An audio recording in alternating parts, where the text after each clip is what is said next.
All right, hello everyone, and peace of Christ to all of you. I apologize for being late a little bit. I have some technical difficulty. I was fixing it. Please invite your friends and share the link of the broadcast in Facebook and etc. Now today we have our topic, which is about what is authentic in Islam. Always, Muslims they have a problem, and the problem is very simple. Anything will make Islam look stupid. Right away they say it's not authentic, even though you are reading from their books, from what is approved by them for centuries, from what is written by their hands, collected by their hands, printed by their printing and by their ink, and they themselves, they are the one who paid the money to print those books and to preserve them for centuries. So why today those books are not good no more? Why those books were not good from the beginning? Why Muslims don't refuse them from the beginning?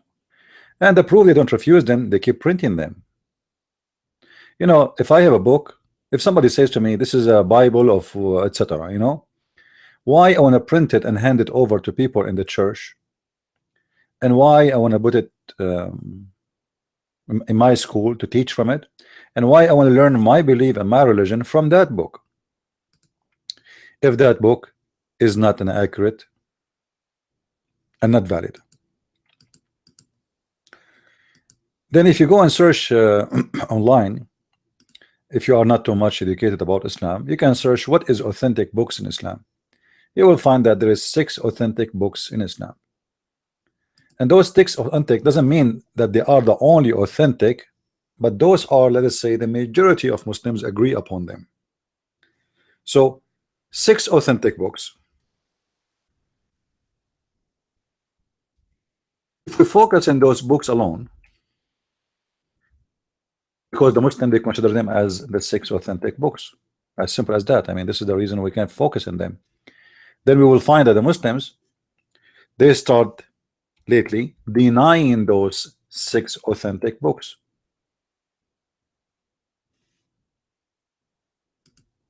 So what we will do, why they are denying those books, and why they call them in a certain point or for centuries they are authentic. I mean, isn't it funny? Let me show you a Muslim website so we can take a look. And today, if we get any Muslim to call us, feel free, please, so everybody can have a first-hand experience of what the Muslim dilemma with this madness is. This is an Islamic website, as you see. All right, this is not a Christian website. Islam hashtag, whatever it's called, hashtag Islam hashtag. All right, the 6 here, sitta in Arabic mean 6. So the 6 as-sahih sitta. I mean, the Muslim website are really funny. Either you want to write in English or you want to write in Arabic. Confuse nations, but they are the slaves of the Arab. So Sahih, they are 6 authentic books. We got it. Okay. Now, are you sure that those are authentic Muslims? Why each time I quote a hadith from those authentic books, you Muslims immediately you deny it, but yet it is listed in your propaganda machine library as authentic? You know what I mean? What's wrong with those people?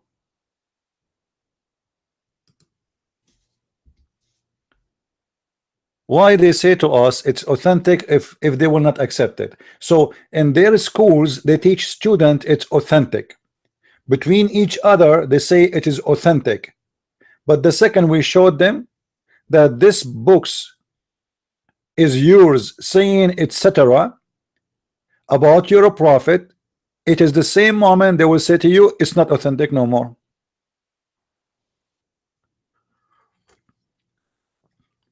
And ask yourself a question: if those books are not authentic, so why here it says authentic? What do you mean by saying authentic? Either you mean it or you don't mean it. Brother, what is the 6 authentic books? Brother, let me count them for you. Okay, count them for me, please. Go ahead. Sahih al-Bukhari. Okay, so Sahih al-Bukhari is authentic. Yeah, brother, it is authentic. Okay. Sahih Muslim. Is it authentic? Yes, it's authentic, brother. Sahih Muslim, come on. Sunan Ibn Dawood. Is it authentic? Yes, absolutely. Are you kidding me? Absolutely, my brother. Jami' al-Tirmidhi. Is it authentic? Yes, absolutely. It's very authentic. Sunan, etc. Yes, it's authentic. Sunan Ibn Majah, it is authentic. Muwatta Malik, it's authentic. So you see here number 6, they consider 2 books as number 6 as if it's one book, even though they are not. So those are the authentic books of Islam. Now why Muslims, each time we show them something written in those books, they cry and they fry themselves with no oil?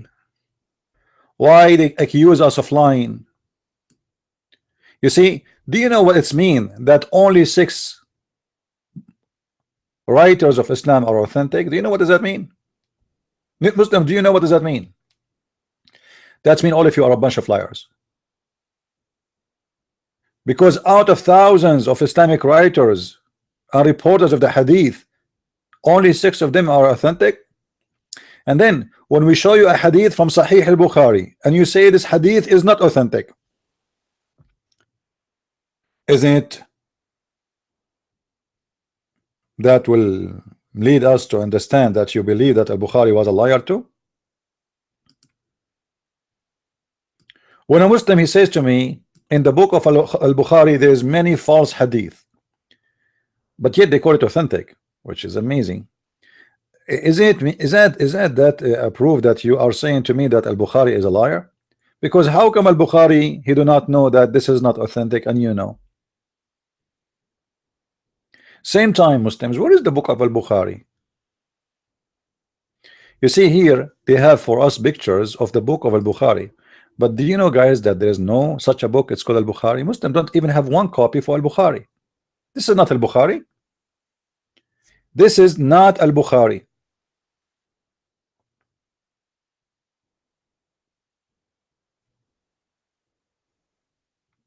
Al-Bukhari, I forgot how many books you have, 97, something like that. Book of Nikah, book of etc. Book of blah, blah, book. Anyway, but all of those books are not the books of al-Bukhari. Somebody claim that he copy from copy. He heard it from. He heard it from al-Bukhari, but they don't have al-Bukhari. What about Sahih Muslim? Nobody have Sahih Muslim. So what those books are in front of us? This is a copy. Somebody claimed that he heard from a copy. He heard from a copy. He heard from a copy. He heard. He heard. He heard. Many heard, and then we heard that this hadith. So look at this crazy religion. They don't have an original Quran. Even the Quran of Muhammad never exists. Nobody saw it from the Muslims. The Quran of Uthman never exists. Nobody have it in his hand, at least for now. What the Muslims they have, that somebody claim that this is the book of Uthman, and it is a copy of a copy of a copy of a copy of a copy of a copy of who copy, and nobody knows where those copies are coming from. And yet the Muslims, they complain that the Bible written 60 years after Jesus, when even the Quran, who came 600 years after Muhammad, Muslims don't have it. The Hadith is not original and nobody have it. The most authentic books of Hadith, which Sahih Muslim and Sahih Bukhari, nobody have it. So what is left?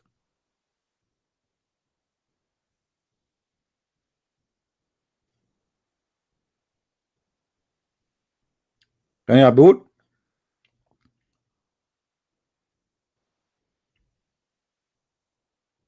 Any Abdul have something to say?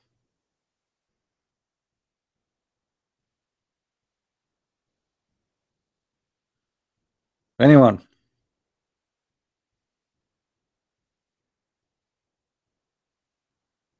Don't tell me that you, Abdul, you don't have anything to say. I mean, after all this mascara, I mean, what's left? If Al-Bukhari is false and you have no book of Al-Bukhari, if a book of Uthman, you call it Quran, is not exist, if the book of Muslim is not exist, what about a Sirah? The book of a Sirah, Sirah to Ibn Hisham, Sirah to Ibn Ishaq. Do you know what they say about Ibn Ishaq? Do you guys have an idea? They say he's a scammer. He's a liar. So all the reference coming from this guy. And he's a liar. And he got his copies from a liar. And he get the other one, he got his copy from other liar. So what do you have about your prophet? The books of the biography of Muhammad, they are coming from liars, according to you. So what is left? Guys, don't forget to copy the link of the broadcast and post around. I did not really post many. I just posted in Facebook. You know.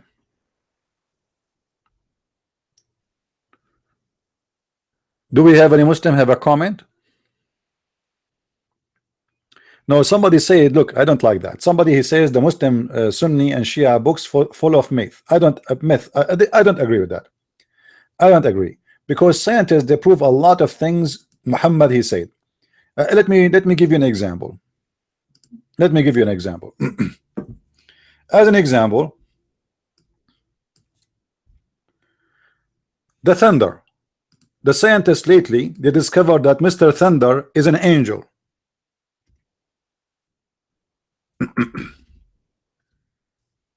And this angel, his job is to drive the cloud from a location to a location. And by the way, me personally, my father, he used to drink, like, you know, 7-Up with this thunder angel. You know, they are all friends. وَيُسَبِّحُ الرَّعْدُ بِحَمْدِهِ وَالْمَلَائِكَةُ مِنْ خَيْفَتِهِ. Okay, we go to the interpretation. We will find the Muslims giving you an amazing, astonishing interpretation for this. What is the interpretation of this verse, chapter 13, verse number 13? That this is an angel, his job is to drive the cloud from a place to a place.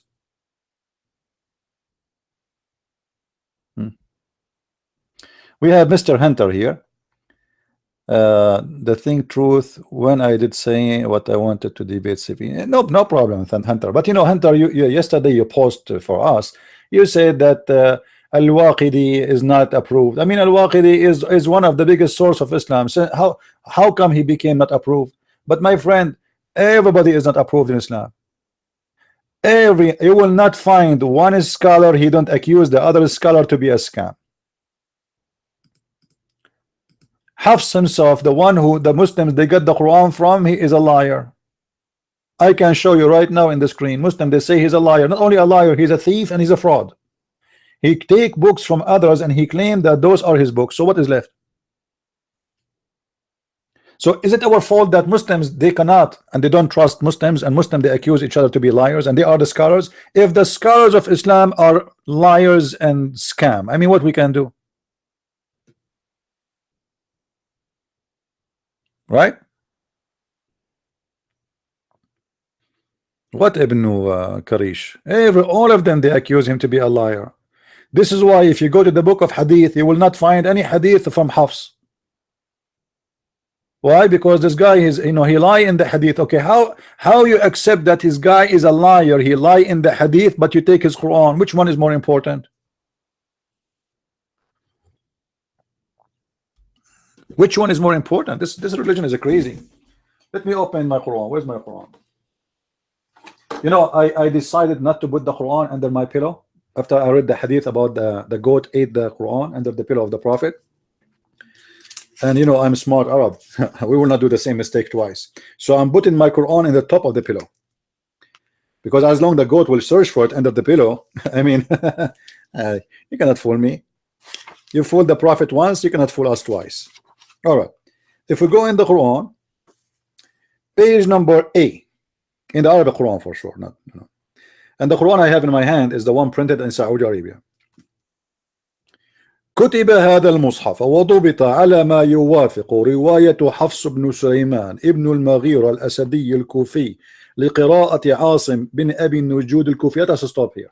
This book is written according to Hafs. What the heck?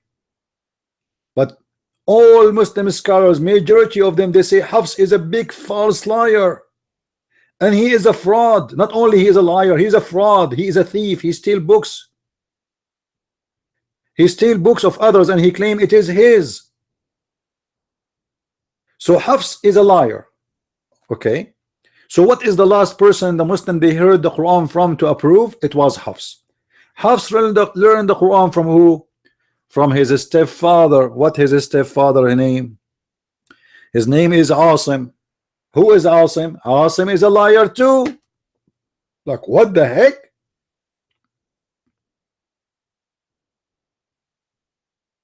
What?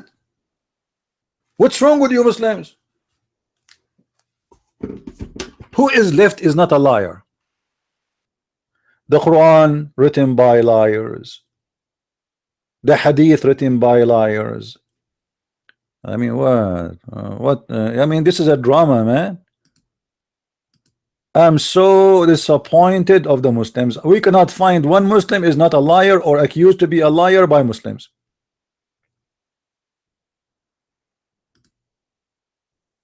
But to be honest with you, I'm not really surprised. I mean, Muhammad, he was who he was. So why are you surprised to see someone or his followers are a bunch of liars accusing each other of lies?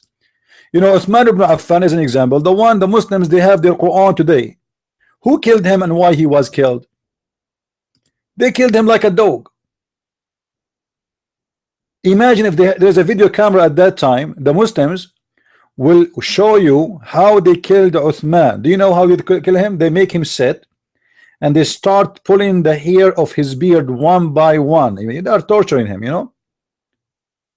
Some stories they said they cut his head and they put it in a stick. Some they say they were playing ball with it, football. And after all the humiliation and they drag his body in the street shouting Allahu Akbar, we called Uthman, Uthman the pagan, Uthman the apostate, they accuse him to be you know, out of Islam. So they killed him and then they dump him in a graveyard with the Jews which Muhammad killed before. They refuse even to bury him with the Muslims. So even your Quran is coming from someone accused by a Muslim to be a filthy man and he was killed. So what is left of Islam?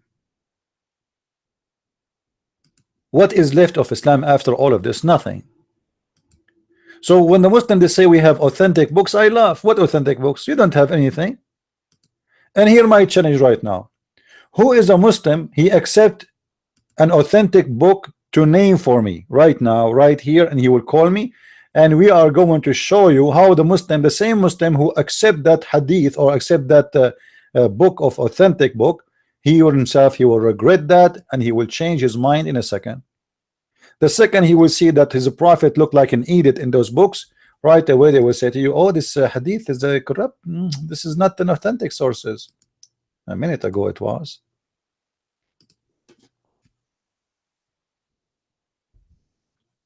Do we have any Muslim? Let us open our Skype so we can receive phone calls from Abdul's if there's any Abdul would like to call.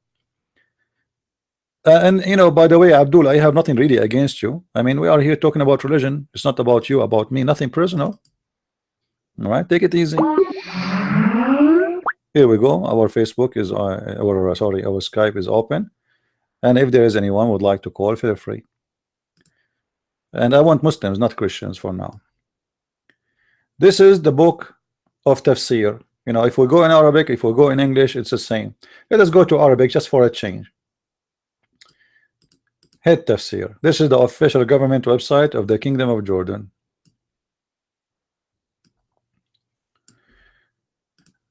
We go to chapter 13, verse 13.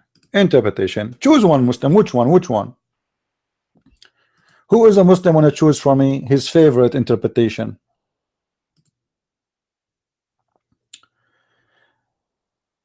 This is At-Tabari. At-Tabari is one of the oldest interpretation for the Quran. All right? Okay. What At-Tabari he said?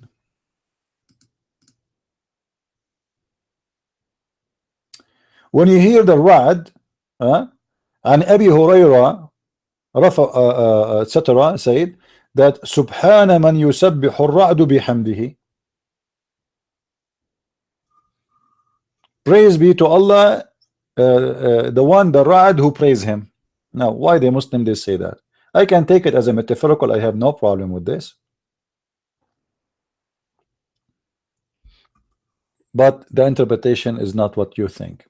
According to the interpretation, Ar-Ra'd, the thunder, is an angel who is in charge of the cloud. And he beat the cloud with his fire belt. What do you think?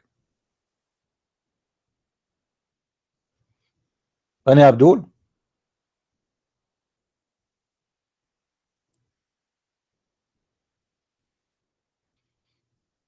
Who is Abdul when I call us and tell us if this is approved by you or not approved? Anyone?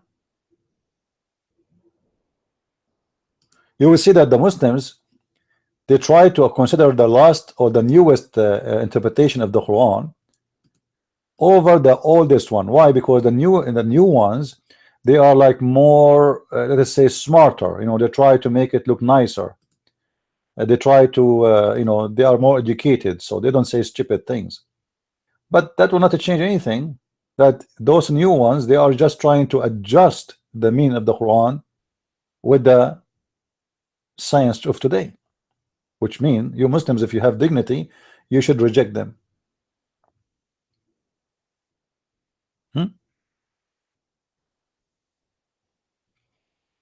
Any Muslim, you know, when I explain to us, read with me here.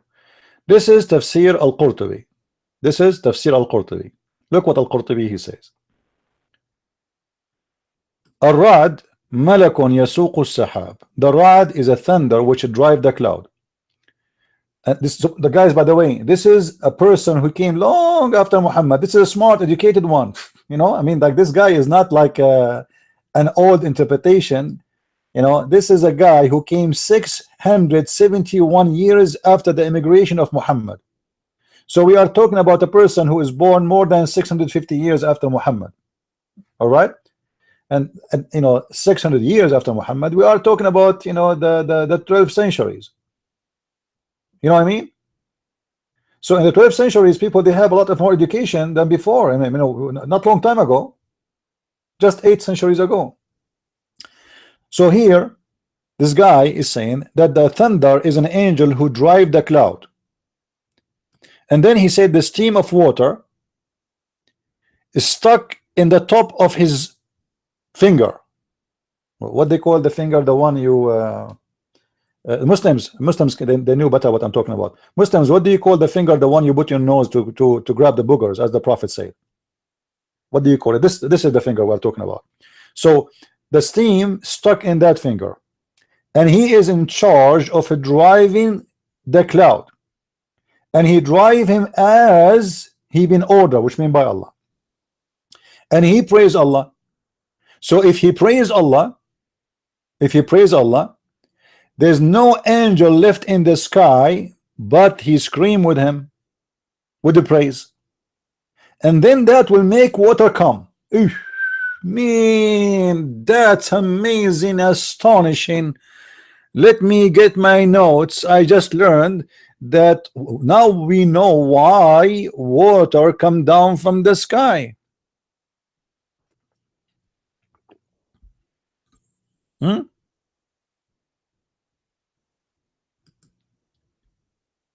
Any Abdul? And look what he said here. and it said that he is an angel. We are talking now, until now we are talking about the thunder. It is an angel who sit on a chair between the sky and the earth. This is true. I saw someone like that. And in his right side there is a 70,000 angel, and his left side there is the same number, which means 70,000 angels. So the total is what? 140,000 angels. So if he moved to the right and he praised with him 70,000 angels, afraid and terrified from Allah. Eesh, man. And then if he moved or leaned to the left, and 70,000 angels, they praise with him from the fear of Allah. Do we have an Abdul here?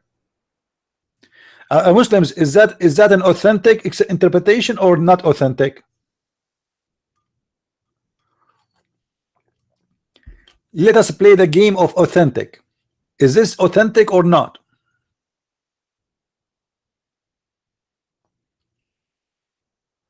Any Abdul? Where is the Abdul?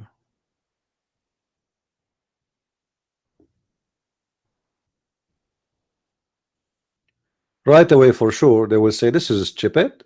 There is no way the Quran is saying that. Well, the Quran is saying that. The Quran says the angel, the thunder, he is praising Allah. You want to tell me this is metaphorical? Well, obviously, this is not how it is. This is not how it is.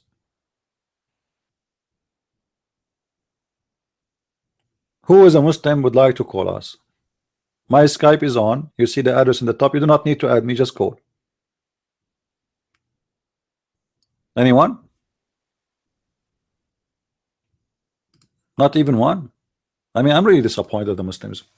I was, each time I go live on air, I expect like tons of Muslims will call me, because simply I am very weak in Islam, and the Muslims are so, like excited to expose our lies. Okay, how you want to do it if you don't call us? I mean, come on. Muslims, you have to do that. The first time I start considering the prophet to be a prophet is the day when he said that the angels, they came to him and they brought with them a dish full of gold, full of faith and wisdom.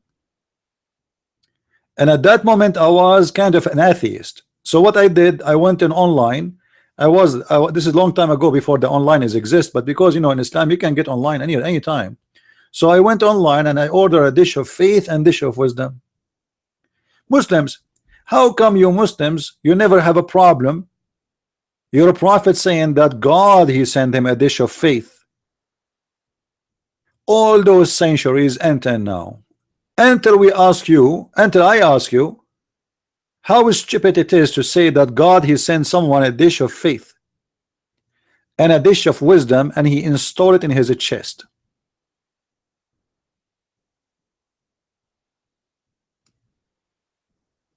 Any Abdul? Let us see the hadith. Let us find it. Hold on. I mean, dish of faith. What the heck? A dish of faith? What is that?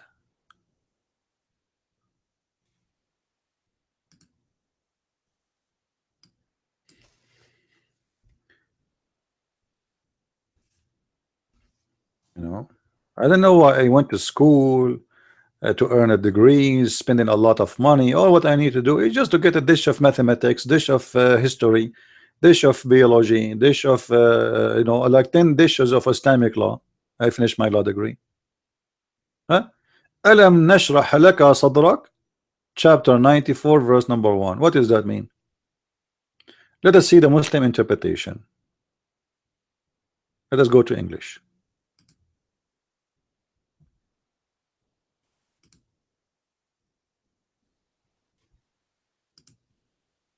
What does that mean? Didn't we expand your chest? How Allah he, or his breast, sorry. How Allah he extended the breast of the Prophet? Any Muslim can explain to us?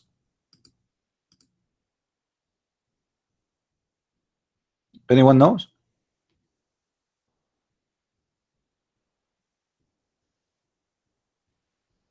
Who is a Muslim want to tell us what happened? There's a very important story behind this. According to the story, when Muhammad was somewhere, according to him, Allah he sent an angel and he cut his chest from here to here.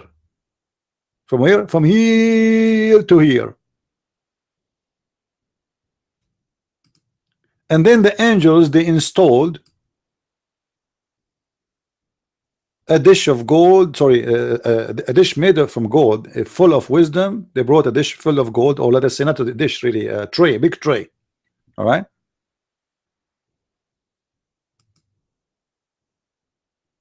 And then they cut, you know, they cut his chest all the way from his neck all the way to his testicles. And by the way, according to science, this is very true, that in order to install dish of wisdom or faith, you have to do such a thing. You have to cut the chest of the person, and then, you know, let us see if we can find the hadith. We cannot find it here. Let us see something else. I cannot find it. Okay, let us find different hadith then. Oh,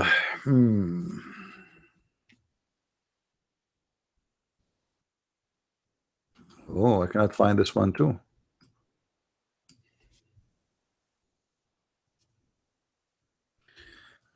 Look, I'm looking for a hadith. Look what I came with. I mean, look at this, guys. This is Sahih al-Bukhari. Look, and I'm looking for the tray which is full of wisdom and full of faith. And look what I got. One of the wives of Allah apostle joined him in itikaf, and she noticed blood and yellowish discharge is coming from what? From what? Where?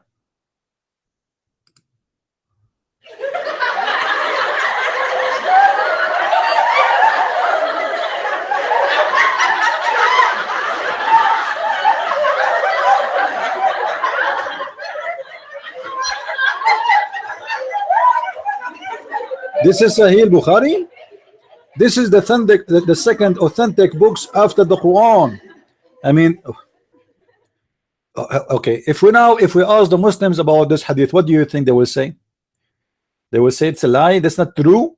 This is not true. But this is the authentic book of Al-Bukhari.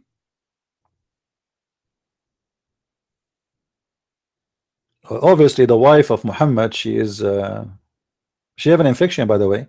You can go and read some research. You will find, because when I did read this, you know, I don't know what women what they have in their period, but the word yellowish discharge doesn't make sense. So I did search in Google, and I found that this is only if the women she have an like vagina infection. So look like Muhammad, he gave her some diseases, STD diseases or something. So this woman, she have a yellowish blood coming from her vagina. Now the question he will ask, we will go, don't forget, we will not forget the issue of dish of wisdom. But as long we are here, what is the business of us to know that one of the wives of Muhammad, she have a yellowish blood coming from her vagina?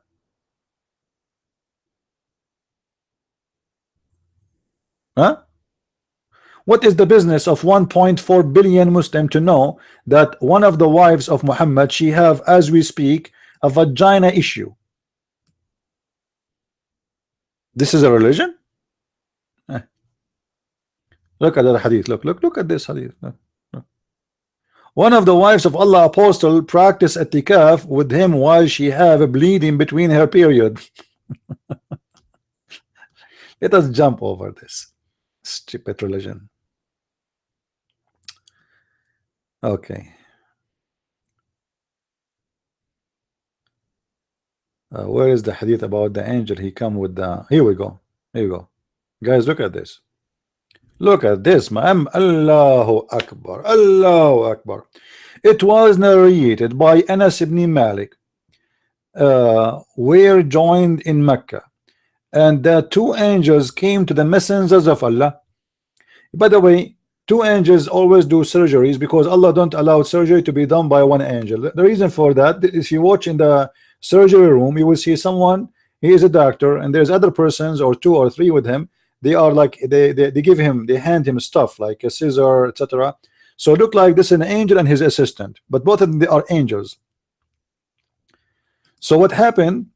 It was narrated that from Malik, from etc., that two angels came to Muhammad and they took him to Zamzam. They took him where? To Zamzam. Okay, what they do in Zamzam? Why they took him there? Because there's water there. Hello, surgery need water. And they where they split upon his stomach. Where? What? His stomach. Okay, and took out his innard in a basin of gold. Eesh. Guys, they cut his stomach and they took the stomach off. They cut the stomach of the Prophet Muhammad, peace upon him, and now his holy stomach is outside, and they are doing, you know. I mean, this is authentic.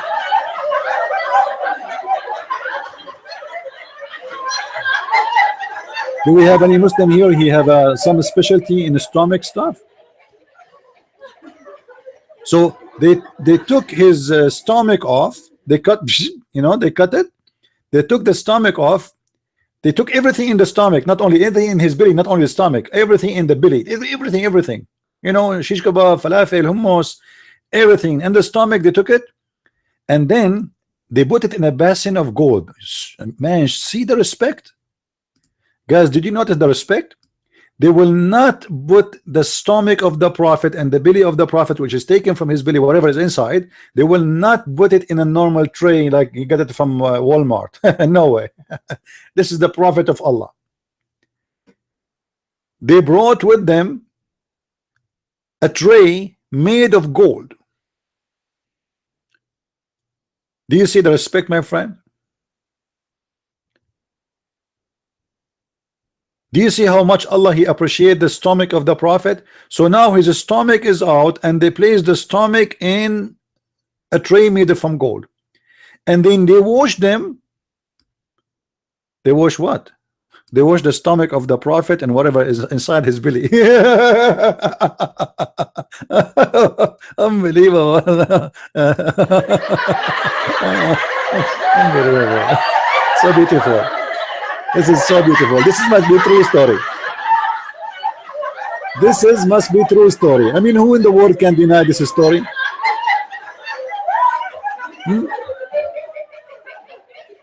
Any Abdul? Who in the world can deny this story? I mean, it's very normal. I mean, God, and we have a God, we have a Prophet, and the Prophet, he have a dirt in his stomach. Allah is not going to install wisdom and faith in his stomach unless he cleaned the stomach first.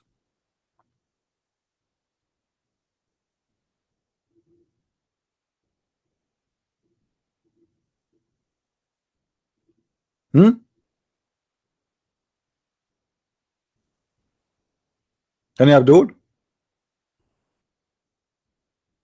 What is that? Who is the stupid here, Muslims?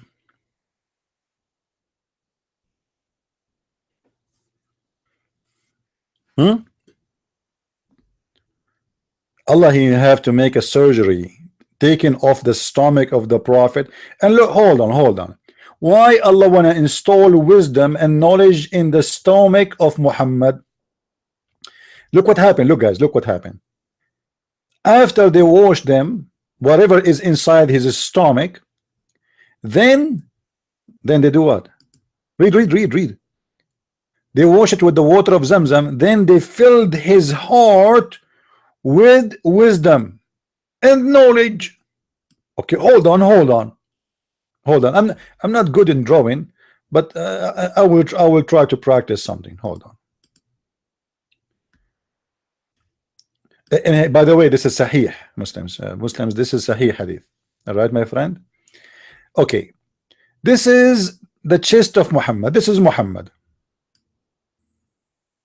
This is Muhammad. Huh?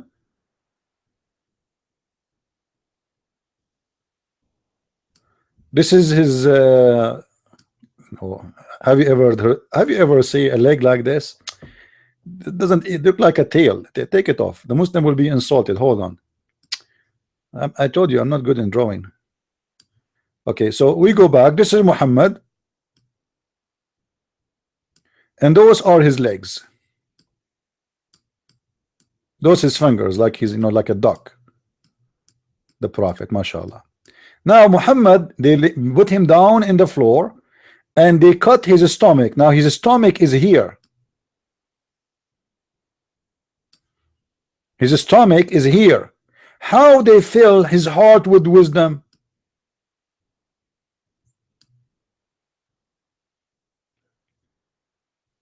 Any Muslim can explain to us. The hadith says they split his stomach. Read with me, read with me. You see, they took him to Zamzam, the water of Zamzam, and then they split open his stomach. Okay, how they open his stomach, but yet they install wisdom in his heart? Are you saying to me that the Prophet of Islam, his heart is in his stomach?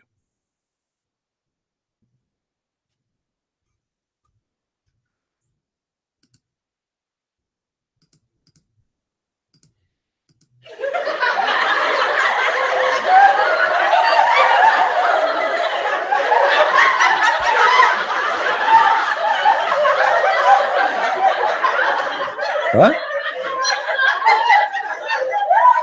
What do you mean my drawing getting better? I have a degree from University of drawing.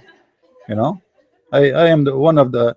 Okay, you want to see some of my drawing? Could go and check the caveman. Anyway, so the Prophet, he have a stomach. They clean his stomach and they cut his stomach, and then we find later that they put the wisdom and the knowledge in his heart. Any Muslim have an explanation for this madness? By the way, his stomach is so close to his testicles, and the reason for that, I can show you different hadith. Muhammad, he said they made the cut from here to here. The other narrator, he asked him, he said, what do you mean from here to here? He said from his throat to his testicles, to his private part.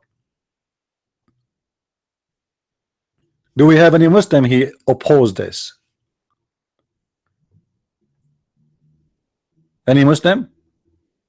By the way, guys, if you want to buy my painting, I'm going to make a gallery for a drawing, and I will draw the Prophet in a better way, in a better shape. Like I promise you, if you order any of my drawing, you will get a picture, have hands, and Muhammad penis was so big. Remember Muhammad, when he prayed to Allah, he sent him a dish of shish kebab, and he got the power of 40 men. And there is no way a penis will do that unless it is really hilarious penis. Power of 40 men. How Muhammad he measured that? Like he installed a machine next to his penis, like have a LED light, and it was showing like 1 horsepower, 2 horsepower, 3 horsepower, 40 horsepower. How he knew that? Anyway, let it go, man. And remember, guys, this hadith is sahih. As I said many times, I don't go by this stupid here when they say sahih. When the Muslim they say this is sahih, it means it is, it is like obviously they cannot deny it at all. But all of them, they are sahih. This book, all of it is sahih. So based on this story, how Muhammad he got his knowledge from Allah? Who is a Muslim on an answer based in this story, which is sahih, authentic? How the Prophet, peace upon him, got his knowledge? Muslims, you're gonna tell me that Muhammad he received inspiration from God. He received a surgery where they cut his belly. Guys, honest to Allah, if I am not ashamed and shy to show you my stomach, you will see. I did not go to school to get my degrees. Absolutely.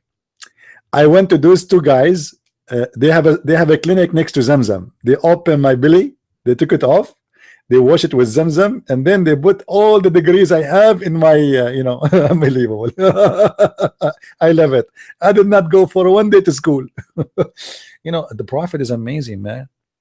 Have you ever heard of a God? He installed knowledge and wisdom by surgery. And what do you mean that he put there wisdom and knowledge? Like, is wisdom something and knowledge is something? By the way, in different hadith it says that it's not wisdom and knowledge. It says faith and wisdom. Faith and wisdom. Let us see.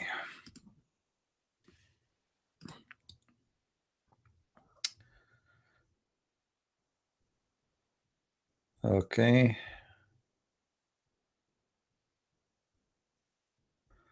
Let us see. Let us see. Here we go. The same story, by the way. Muhammad, the angels, they did surgery for him twice. This story here happened to him when he was a child. The story happened to him again when he was adult. And even the people, they thought that Muhammad was murdered. But the story here explained very simple, that Muhammad was playing with some boys and he fell in the ground, and people, they thought he's dead because he stopped moving. Why? Because Muhammad, obviously, he have epilepsy seizure. So this seizure happened to him, and at that time he was with his his family, or let us say the one who supposedly his family. They dumped Muhammad with the Bedouin women because they have many issue with this child who is not even from the family. Obviously they rejected him. So this woman, who supposedly she would do breastfeeding for him, and as you see, it doesn't make sense that he is with her because he is playing with the boys, so he do not need the breastfeeding. What a breastfeeding? Which mean all the story about the breastfeeding done by this woman to Muhammad was something fishy about it. This guy, he was playing with the boys when he was with her. So they dump him in different place with the Bedouin women in the middle of nowhere, was playing with the boys, and then as you see here, they said they came running to his mother, i.e. his nurse. Muhammad don't have a mother, she died. You see, so he was with that time with that woman who they are supposedly they gave him to her to do breastfeeding, but as you see, he's playing with boys. A boy who would play with boys, he is not in the stage of a breastfeeding. Anyway, so supposedly the story start from there. Obviously, Muhammad, since he was a child, he have a health issue, he have epilepsy, and you can go and read about it. You will see in my coming book about Muhammad mental disorder. But the story here still is the same story. When he was an adult and when he was a kid is the same. Uh,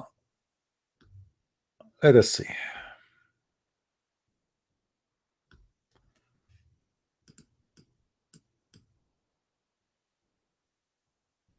I will try to find the other hadith. All right. Yeah, look like here they have only this story. Let us search more.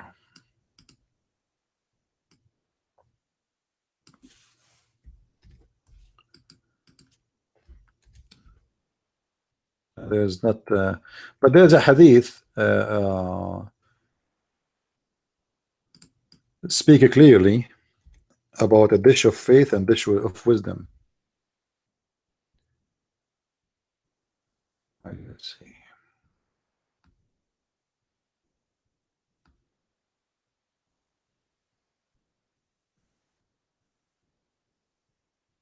You see here they are saying wisdom and knowledge. Anyway, so one hadith says wisdom and knowledge, the other hadith says wisdom and faith.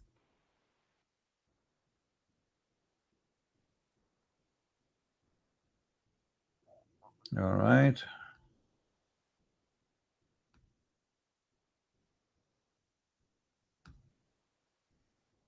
I need to find it. Hold on. I don't like to mention something without a proof of it. The Muslim, they will say it's not true.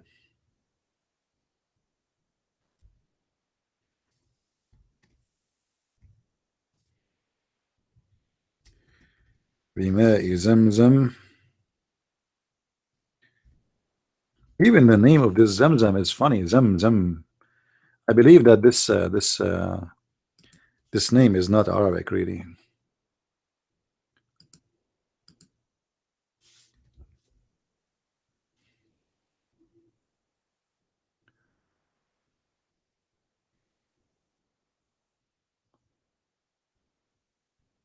All right. Let us see.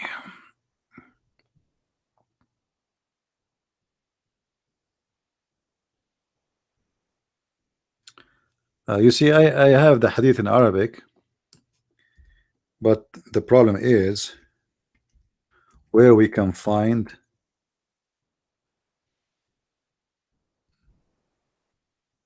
one in English saying faith and wisdom. Let us give it a try. Here we go. Do you see it? We found it. It's reported in the authority of Malik that the Messenger of Allah narrated the hadith mentioned above, etc. I was brought a golden basin full of wisdom and faith. Do you see it? Wisdom and faith. I mean, this guy, even his faith, he got it in a dish.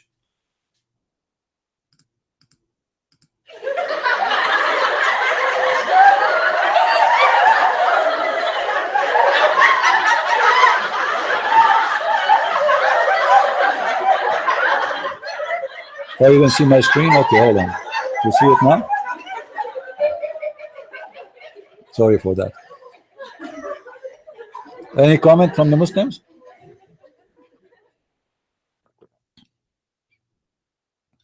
Any comment from the Muslims?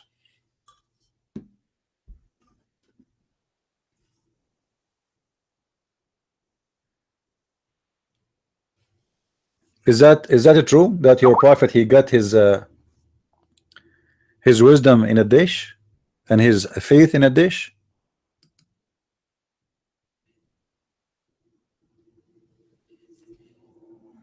Hello. By the way, those who watch my broadcast, we will deliver a dish of belief to your houses for free.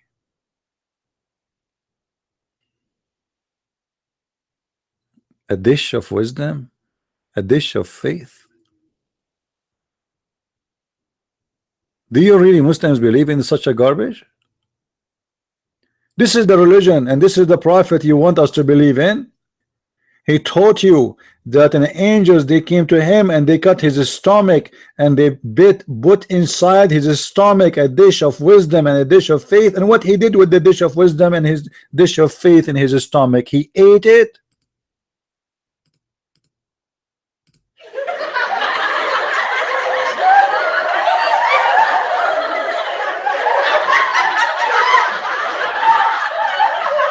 What the dish is doing there?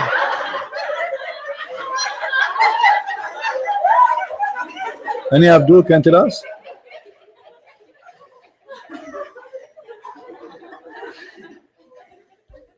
You know, I don't like to share my secret with others, but one of the reasons I became so smart. By the way, I was the smartest in my school, even though I was the only student. But I learned to say in my resume I was the smartest in my school, even though I am the only student, because Allah, he said in the Quran, I am the best of the creators. But there is only one creator. So I said to myself, if Allah himself, he lie about him being the best of the creators, why I cannot say I am the best of the students, even if though there is no student in the school except me? Unbelievable. I love it. Any Abdul? Do we have any Abdul here? You know this stupid idiot potato, slave of Allah. All what he have a problem is the vagina. His God himself is a vagina kisser. He kissed the vagina of Maryam according to Islam. And he is a problem is Jesus is born of a vagina. My friend Abdul, let me give you my shoe in your face, in your mouth. If God go inside a lake of a stinky stuff, who is the one will make it holy or stinky? Are you saying that the stink will make God stinky? If this is the case, explain to me this hadith. Your prophet was going and swimming inside the water of vagina to prepare himself to see Allah. You forced me to come there. Okay, oh, hold on. بئر بضاعة. Where the prophet used to take a shower? Read with me. Preparing himself to pray to Allah. Read, Abdul. It was said, O Allah Messenger, shall we use water of bid'ah to perform ablution where it is well, which menstruation rags, flesh of dogs, and stinky stuff was dumped? Do you see it? This is to prepare yourself to be impure, to be pure in front of Allah. And your prophet himself, he was doing that in the same place. Look at this. It was said, O Messenger of Allah, you perform wudu from the well into which the body of dogs, menstrual rags, and garbage are thrown in. Where your prophet Abdul is taking a shower? Read with me. In a water which is a small container of water have dead dogs, women blood from period, and you are telling me that Jesus is not qualified because he is born of his mother? Your prophet, he enjoy it to swim in the water full of rags of women from period.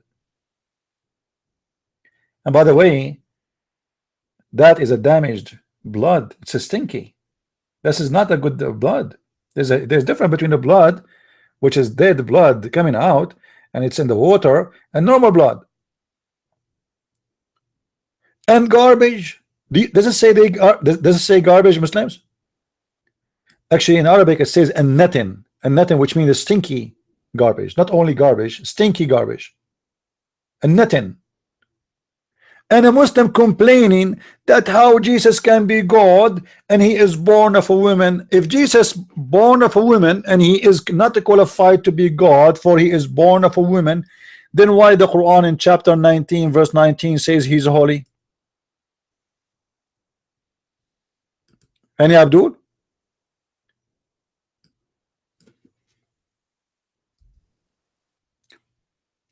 Why your stupid Quran consider someone is born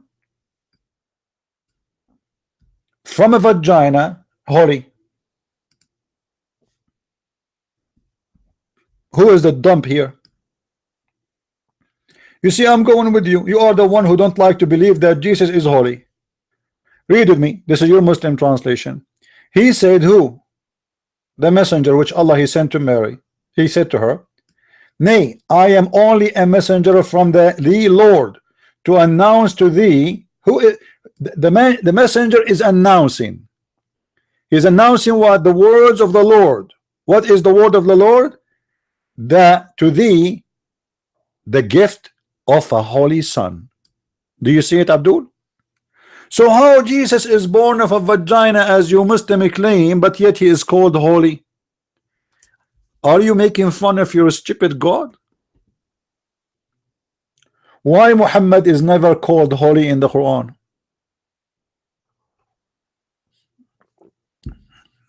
Any Abdul? Do you see it, holy son? How somebody is born of a vagina is a holy son? He is holy to who? Jesus is holy to who? To Allah? To you? To who? Stupid dump. I mean, find me a Muslim is not dump, and I will give you 2 dump for free. Find me one Muslim Sunni is not dump, I will give you 2 dump Shia for free. Anyone? Let it go, let it go. This guy, he will come back, he will say the same, because they have nothing to say. Jesus is born of a vagina, Jesus is born of a vagina, but they will not tell us how Jesus was born of a vagina. He speak after his birth, one second. Have you ever heard of somebody, and not only this, you know, let me show you something in the Quran.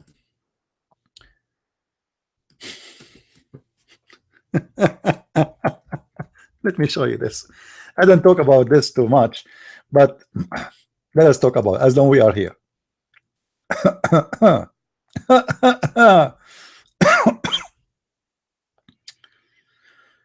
Oh Lord, let us go here. Where is the verse?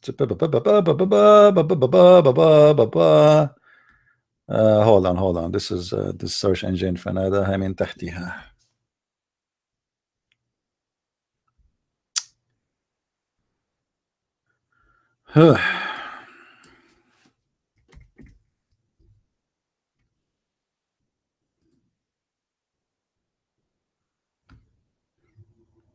I mean, this is all.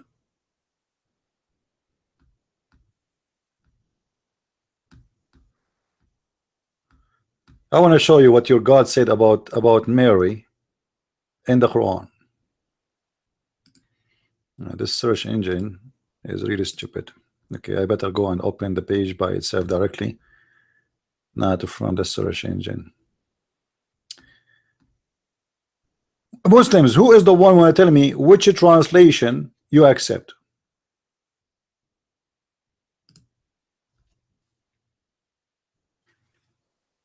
I have a verse in front of me, actually the same chapter where I'm from, but which translation you Muslim you like to read?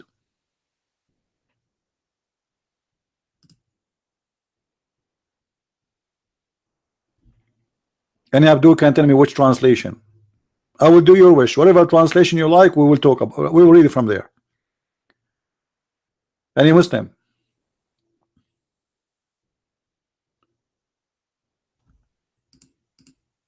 Anyone?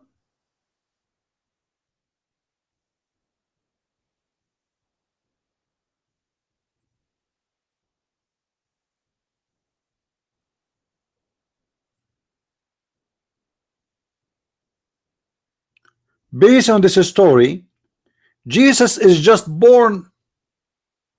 He is just born. He just came out, huh?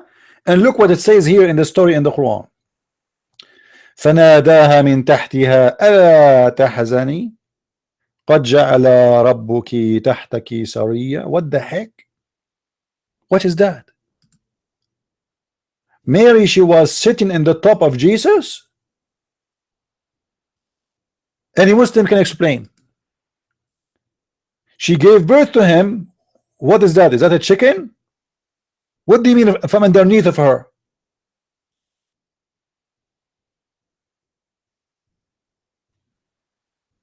Any Muslim can explain to us. A voice came from underneath of her. Is that the voice of Jesus, or this is the voice of Allah?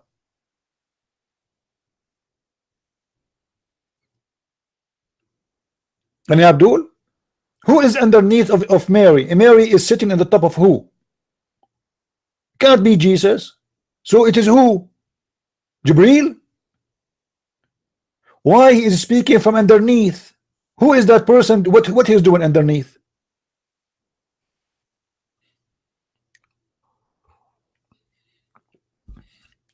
Any Abdul?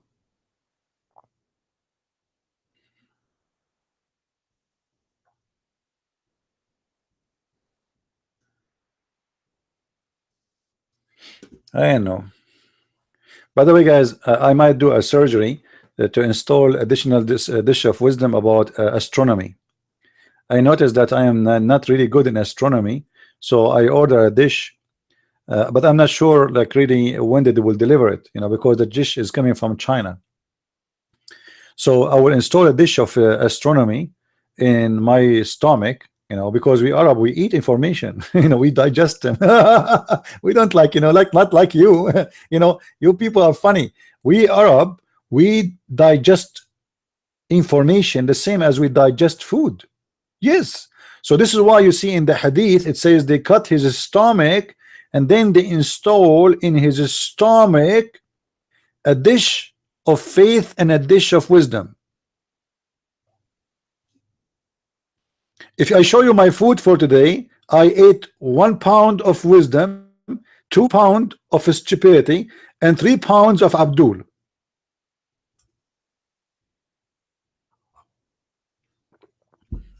Any Muslim? Now who is the Muslim? When you tell me who is the one who spoke from underneath of Mary?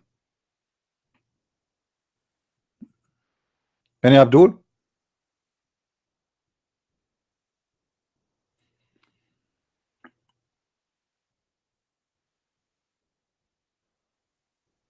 Huh? No, I did not. I did not. I did not do any drawing dishes today. But by the way, my drawing is is getting so beautiful. Actually, there's a lot of artists museum. Actually, they invited me to do drawing in their museum. Look at this. We have here, according to the Quran, we have a woman, and the woman, she is giving delivery, and then underneath of her, there is someone is talking. This is his voice. Any Muslim can explain to us what's happening.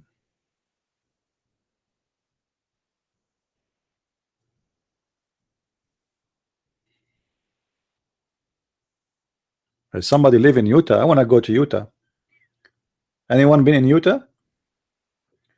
In Utah, they have a nice field for rice, for car rice. You know, sorry, rice. Salty field, very beautiful. Trust me, if Muhammad he saw Utah, he will make a chapter about the people of Utah. If Muhammad he been in Utah for a second, he will make a long chapter about Utah. Muhammad was very sensitive man.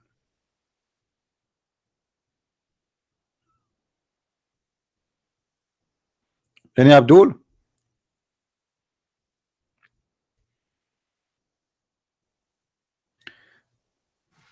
Muhammad he will make a chapter, he will say Utah, and what do you know about Utah? If you go there, people will make you Utah. The second you arrive to Utah, you see the blondie girls, and you wish to have each one of them to be yours. May Allah bless Utah. Allahu Akbar, the Quran. And he will make the garden of Allah is Utah because it's full of blondies. Yeah, Muta in Utah. Anyone?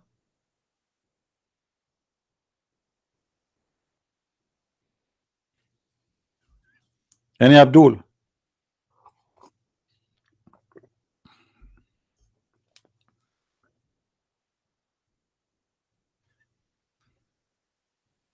I mean, what we can do? You see, we wait for the Muslims hour after hour after hour, and we got nothing.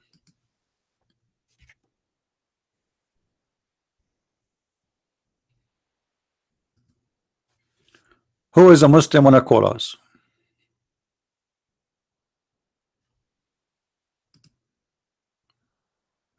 Who is a Muslim wanna call us?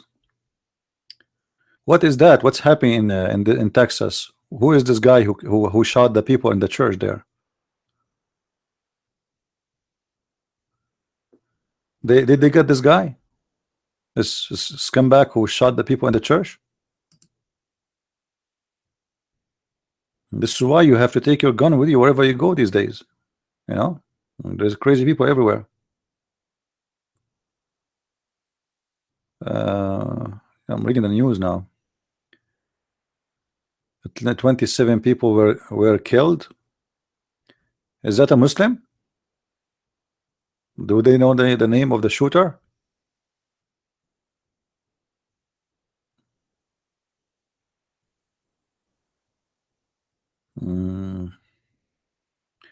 I mean, why people who live in Texas, they don't go take their guns with them when they go to church? You are allowed to do so. If one person there, he have his gun with him, he will stop him. Look, old women, old people, I mean, what a shame. I will never go anywhere without taking my gun with me.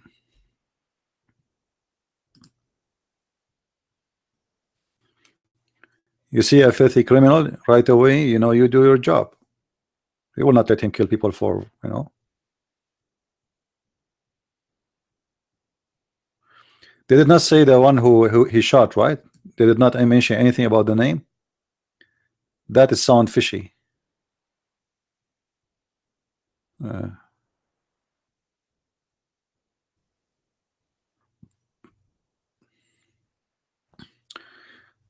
Well, if you live in a country allowed you to carry guns with you, it's legal for you to carry guns. Carry your gun. I mean, why you buy a gun if you will not carry it? I mean, what's the point of this gun? For showtime? There's no point. Here we go. Those, I'm sure many of them, they have guns at home. They carry their guns always, but now then they go to church because you expect the church is a place of peace. No, there's some, you know, scumbag will come and will start shooting people. It happened before. It might happen again. Why not?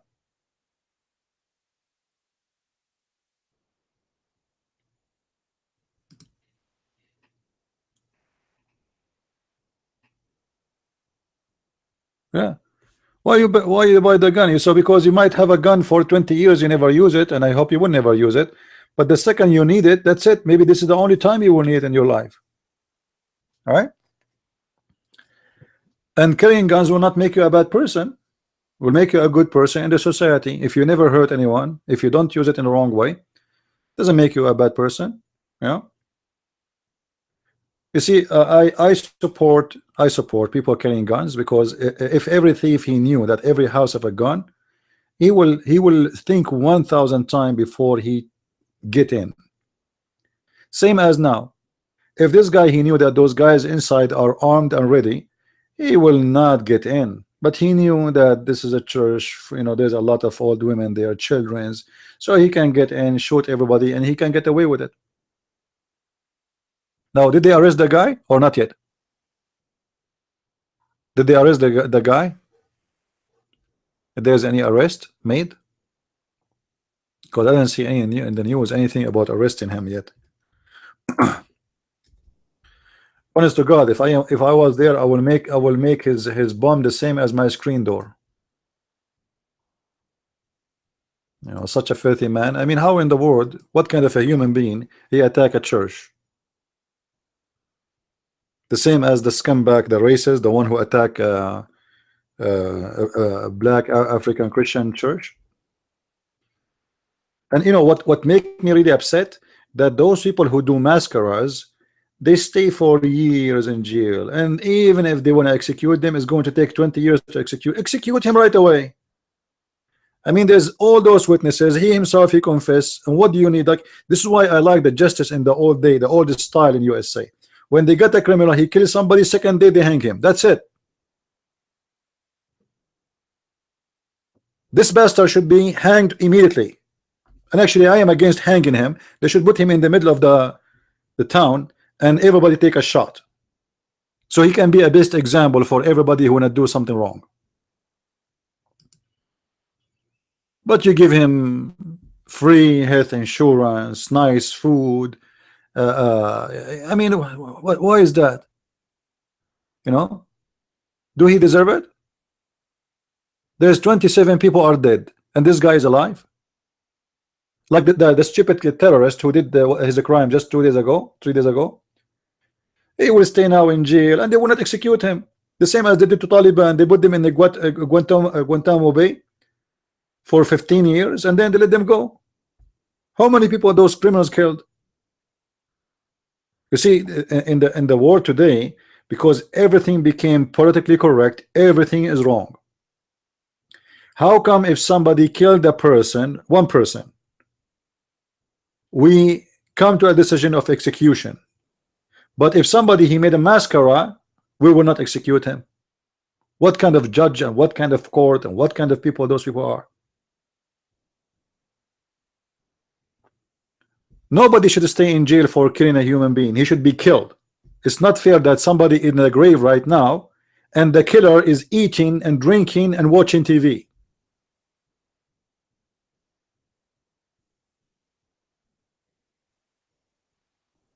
Very disgusting system.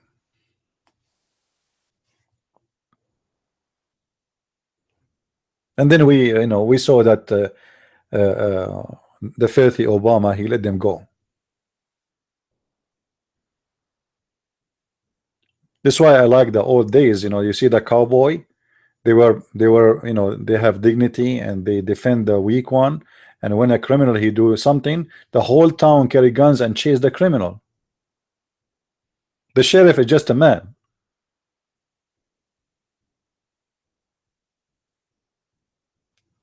What are human rights? What about those people who got killed? This is not a human right. So the one who die get killed for nothing, sitting in the chair in a church praying to God, he have no rights? Did they execute this filthy guy, the racist, the one who killed the black people in the church, or not yet? I mean, this guy, he should be shot in the head the second day in front of everybody. The court should order that. They should hang him right away in front of everybody. Why take for many years to order his execution, or to come to conclusion? The guy, he shot them. He's proud about it. He's bragging about it. This guy is a filthy scumbag. Same as the terrorist who did the terrorist attack just a few days ago. He's happy to do it. Why you want to take him to court for what? What do you want more than this? Confession? You know what I mean? It's a mad system. It's a stupid system.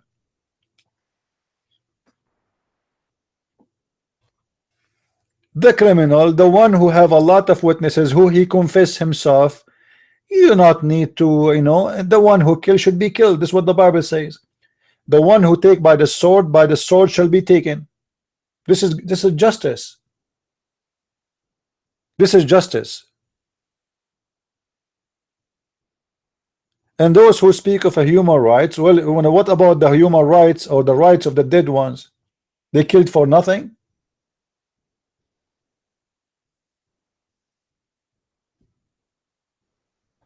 What is innocent until he's proven guilty? This guy, he shot in front of cameras. He is even making an interview saying, yes, I did it. I'm happy to do it. I will do it again if I can. What proving to be until you prove him guilty? They are proud about it. Anyway, I hope they will execute this guy. I mean, sometimes life is not fair.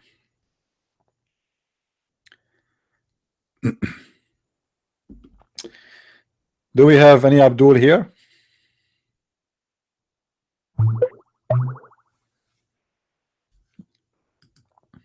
Any Abdul?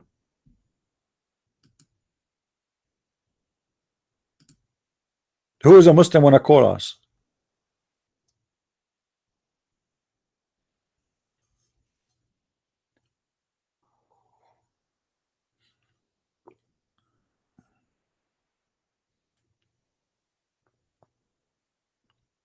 Anyone want to call us? Not even one Muslim? Anyway, so we go back to our topic. As you see, the stories of Muhammad is a very clear stories to prove him that as a false man. Who in the world want to believe in such a garbage that a prophet, in order to become a prophet, God need to make a surgery for him? Is that a plastic surgery? The Muslim, they say to us that the similarity of Jesus is the same as Adam if he say to him be, and he was. And then we find that Adam was not created by him saying be, Jesus was not created by saying be according to Quran, and Muhammad did not become a prophet by saying be. As you see, he's making to him a surgery. Can't Allah make Muhammad a prophet without a plastic surgery?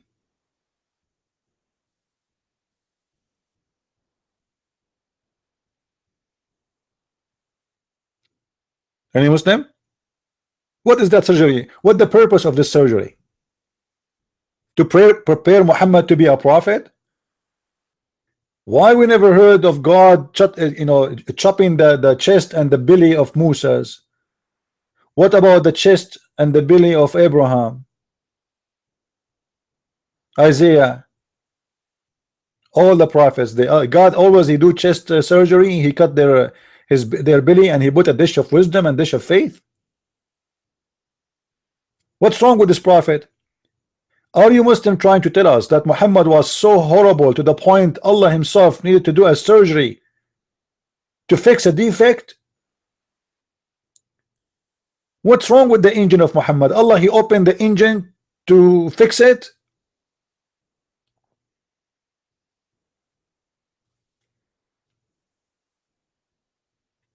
Anyone?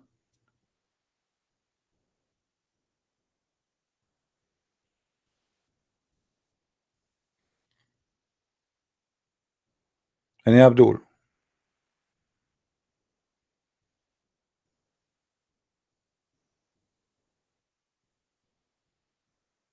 The whole story is stupid and proving Muhammad to be a false prophet. And look, this is Sahih Muslim. If we show this story for a Muslim, because it's stupid and funny, in a second he will start saying to me, oh, this is weak. This is weak. This is Sahih. This is Sahih Muslim, the authentic books, remember? This is one of the 6 authentic books of Islam.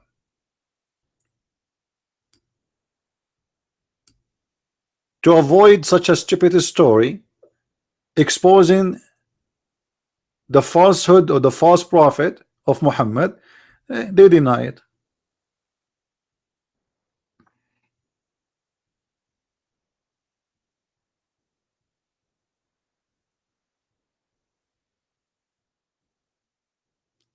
Any Muslim would like to call me live and tell me something good about Islam? I'm not going to ask you anything. You tell me something good. Who is a Muslim would like to do so?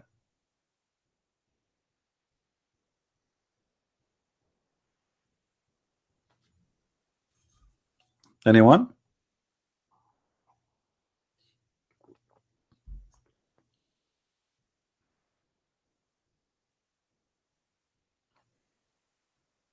You see, the problem is when people they read those stories, they don't think deep. They just, they read it and they let it go. Always you need to think about what it says there carefully.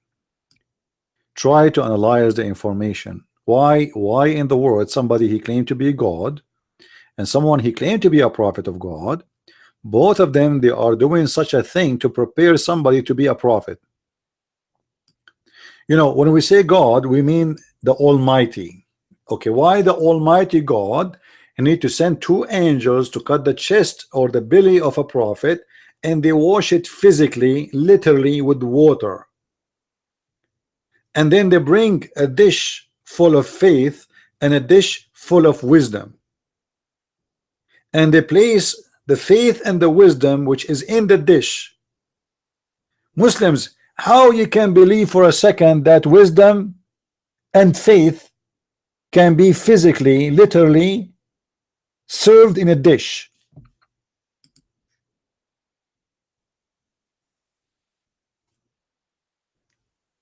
Any Muslim can explain to us. Do you really believe that wisdom they come in dishes and faith? What? Forget about wisdom. What about faith? Muhammad he received his faith in God in a dish.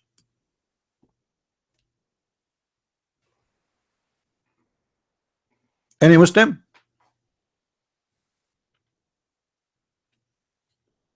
Should I change the name of the broadcast today? Make it the prophet he received his faith in a dish? Is that how the prophet of Islam received wisdom and believe? So everybody became a Muslim by saying Shahada except the prophet. The Shahada was installed with the faith in his belly. What is inside that dish exactly? Who is the Abdul can explain to us? Faith in a dish. What is that faith is made of? Plastic, silicone, shish kebab?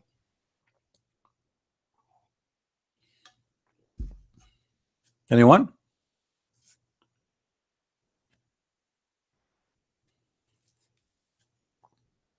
Isn't it this story alone is enough to prove to you that Muhammad is making fun of you Muslims? Do you really believe in this garbage?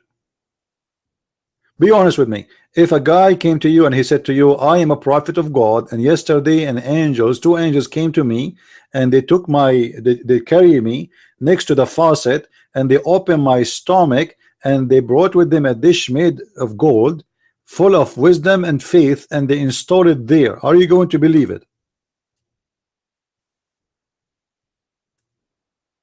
Hmm?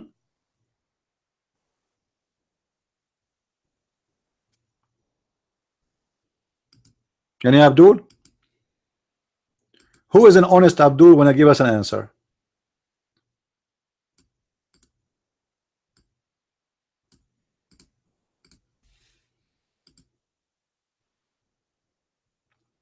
No, the brain is not needed in Islam. You know, the wisdom is not in the brain in Islam. The wisdom is in your belly, as you see.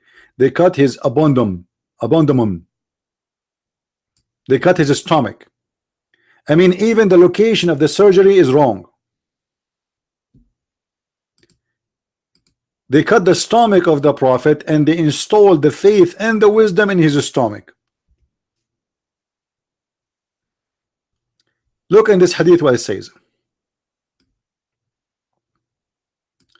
I was brought a gold basin full of wisdom and faith, and then they cut right from the upper of the chest to the lower part of the abdomen.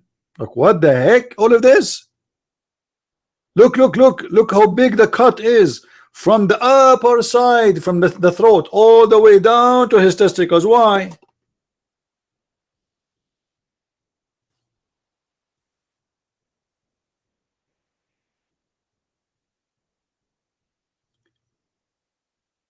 And the lower part of the abdomen was opened and it was washed with the water of Zamzam, then filled with wisdom and faith.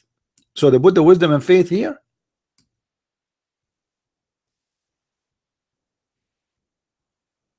No, according to the stories, they did the stitches too. They did stitches, yeah.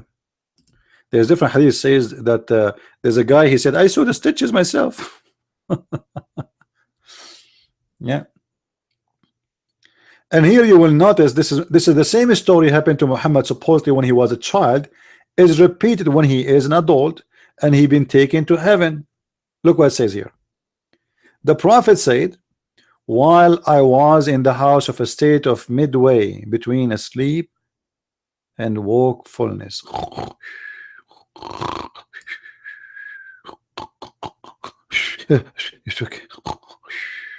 an angel recognized me. What the heck? What do you mean recognize you? As a man laying between two men, a golden tray full of wisdom and belief. Look at this, man. Wisdom and belief. Golden tray full of wisdom and belief. You know, I'm willing to pay $1 to see a dish of wisdom and a dish of belief, how they look like. I want to take a selfie with it and post it in YouTube. Was brought to me, and my body was cut open from the throat to the lower part of the belly. Hey. See the surgery, guys, how complicated it is.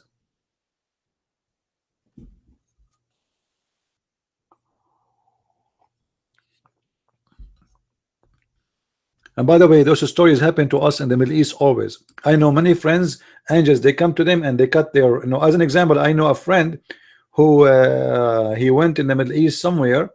He ate in a restaurant. He woke up in the street and they found later that they stole his kidney.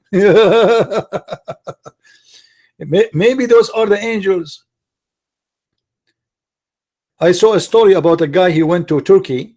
He saw a girl. She is a blonde and she is beautiful. She said to him, do you like to drink some coffee with me in my house? The stupid idiot, he went with her.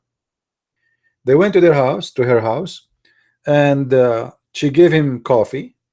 He drank it and he woke up, found himself in the street, and he's bleeding from his chest, from his you know, kidney location. They stole his kidney.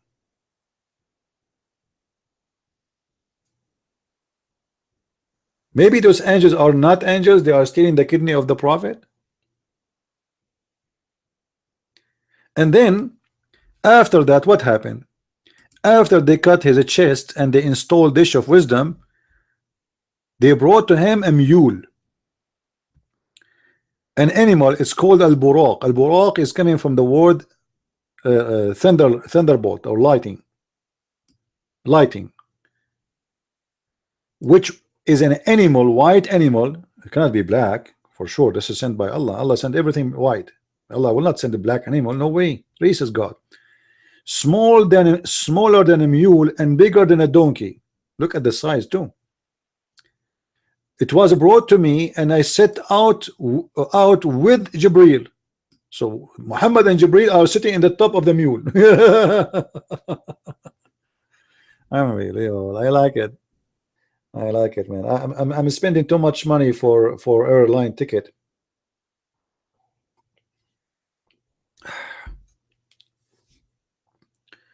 Any Abdul? Any Abdul want to explain to us what's happening here?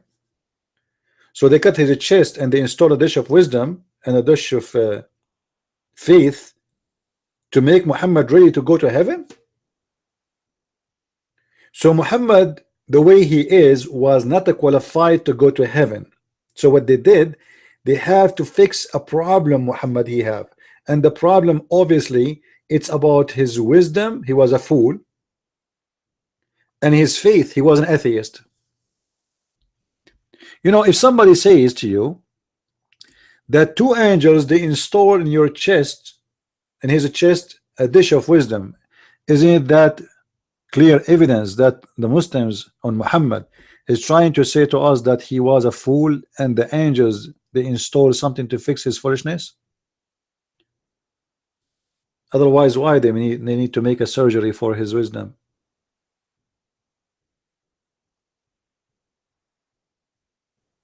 Huh? What was the problem with the wisdom of the Prophet of Islam? To the point he needed surgery, plastic surgery. What was the problem with the faith and the belief of the Prophet of Islam to the point he needed a surgery to install faith? So Muhammad had no faith before, and he have zero wisdom.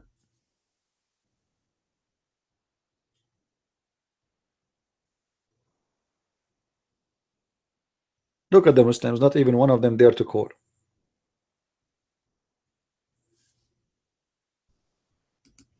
Who is a Muslim would like to call us, honestly?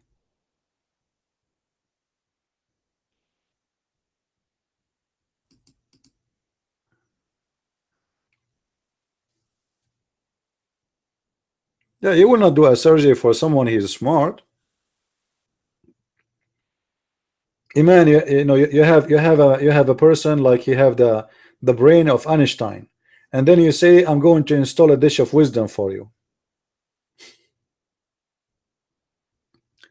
So this story makes sense because we are talking about Muhammad, and obviously Muhammad was a donkey.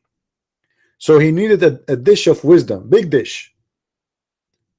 Allah could not fix the stupidity of Muhammad from far away by saying be as the Muslims they claim. So he needed to send an angels to do a physical surgery and fix his deficiency, which is obviously the wisdom and the belief.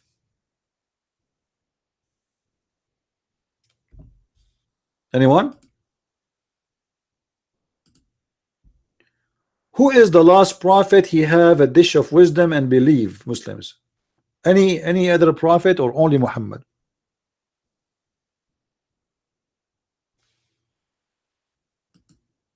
Any names you can call for us? Who is a Muslim here? Name for me a Muslim prophet like Muhammad who Allah he sent a dish of wisdom and faith for him.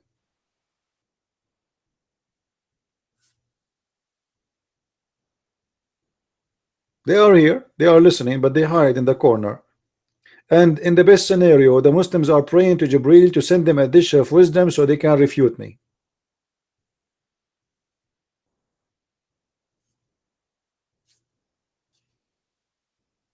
Anyone? Now, if we ask the Muslims about this story, they say to us, this story obviously is not authentic. What do you think? This is Sahih Bukhari.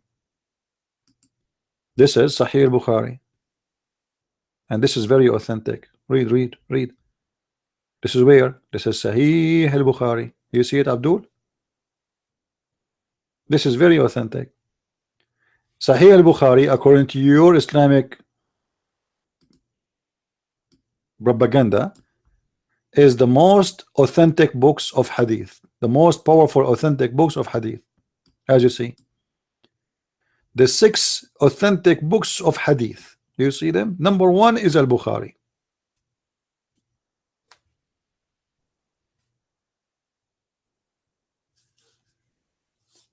Any Muslim would like to call us, guys? Are you posting in the Islamic website, Islamic web pages? You know, there's a Facebook page I am posting there, and you believe it or not, let me go there and post, because I think today I forgot to post. The Muslims, each time I post there, they give it a like.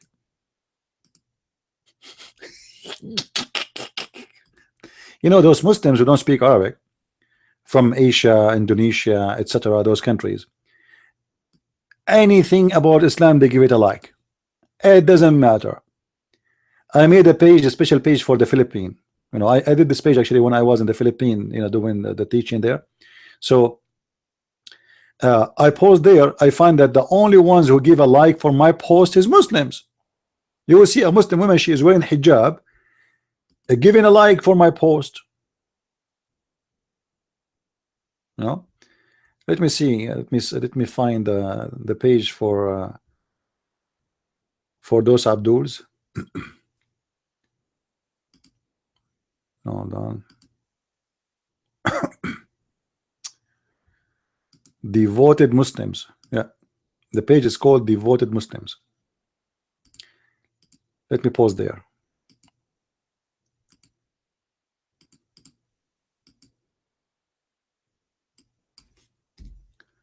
Devoted Muslims, and you will see right away they will give it a like.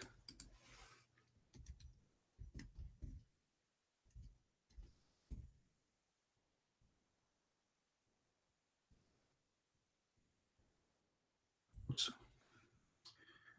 What happened? We left page. Okay.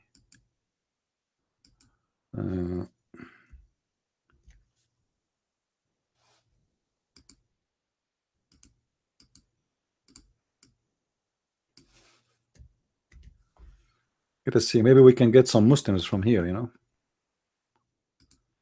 this page have like. Yeah, I turn my screen off on purpose. There's no need to see what I'm posting right now.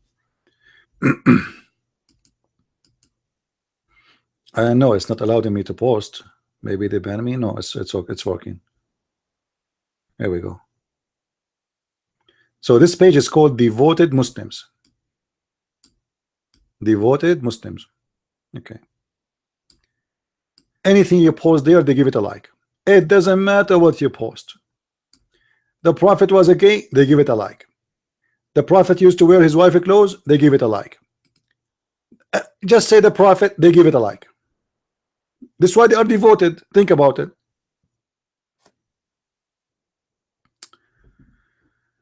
Look at this. Look at this. Assalamu alaikum wa rahmatullahi wa barakatuh. Look at this. Look at this. Look at this picture, guys. اطلبوا العلم من المهد إلى اللحد. Seek knowledge from the cradle, which means the time of birth, to the grave of death. Muslims, what are you talking about? You're a prophet. He did not get his knowledge in the time of the cradle. He got it in a plastic surgery when he is over 40. What knowledge? Why your prophet did not say seek a dish of wisdom and dish of faith? Any Abdul?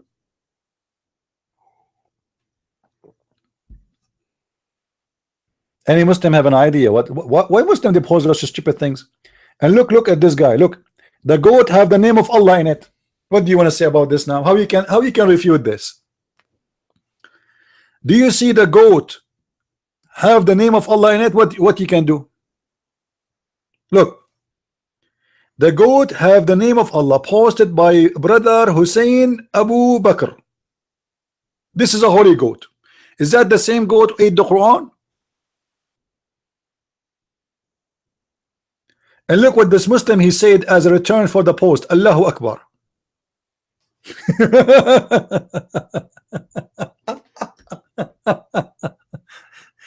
And by the way, most of those posts, what they do, they use like the same as you know, bleach to make the color of the thing for the sheep goes, and they write, and because they can get attention from those things, and they can sell it for a good price. I remember long time ago there was a Muslims coming from every country. I forgot which country. I think it was Jordan or something like that, coming from everywhere because there was a goat, a male goat giving milk. It was a miracle. I don't know what this guy is saying. Look at this tree. Allahu Akbar. Look at this tree. Look at this tree. They do a lot of fictions too, a lot of fabrication in Photoshop. Oof, what is that? Muhammad. Look, guys, in the floor. And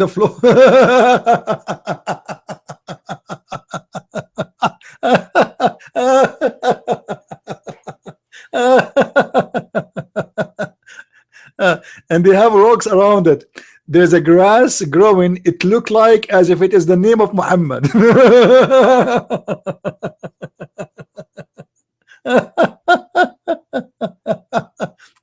You know, Muslims, why Muhammad in his lifetime did not grow grass like his name around so people they can see he's a prophet? Why Allah did not make a grass everywhere? They grow in the name of Muhammad so everybody will believe.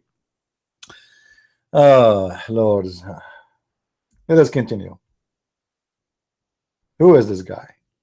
Murta Abdullahi. What is that? I don't know who's this guy. Best chicken equipment. What does this have to do with Muslims? Let it go. Okay. This guy is carrying a gun. Hussein Akbar. He's doing jihad maybe. Yeah, right. Our Prophet Muhammad, peace and blessing upon him, our role model. Yeah, do you take a shower in a water have dead dogs, and do you do molested children? Are you accused of stealing underwear? Let us continue. I need 100 comments. Allah. Oh boy.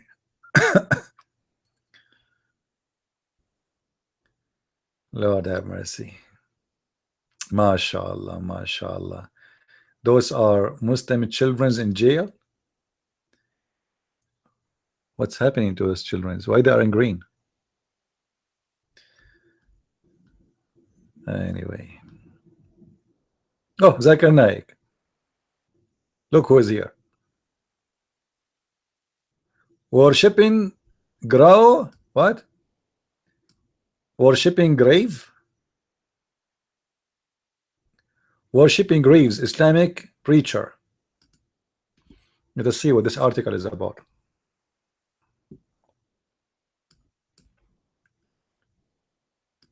What is a shrine? A monument built on a tomb of pious people, great, etc. Okay. So what is a shrine? So the Prophet, he condemned grave worshippers. Okay, question, Muslims. So why you build a shrine in the top of the grave of your Prophet? Let me go and find you the grave of Muhammad. Muhammad, he said, don't build in the top of graves shrines. Okay, that's true. He said that. How come you Muslims build big, a huge building in the top of Muhammad grave? Let me show you the grave of Muhammad. My screen is off. Don't worry about it. I know about it. Look at this. They cover the front with gold. They have a huge mosque. So what do you mean don't worship the shrine? Why it's okay to kiss? Why you cover his gold, his grave by gold? Why all those huge buildings? And why you are kissing it? And why you are worshiping it? What's wrong with Abdul? Any Muslim want to explain to us? Let me see. I'm trying to find the real Mosque of Muhammad. Hold on. Where is his grave?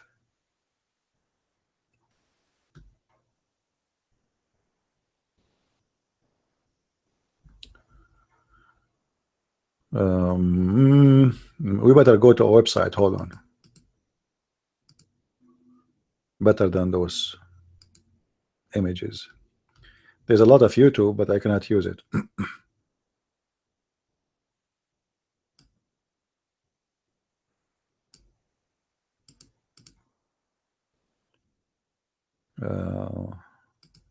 All right, let us see.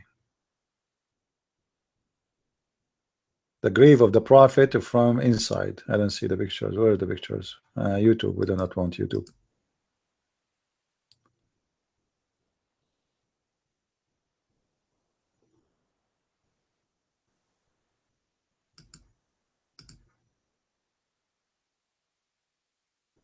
Okay, this is the mosque of the grave of Muhammad. Look how big it is.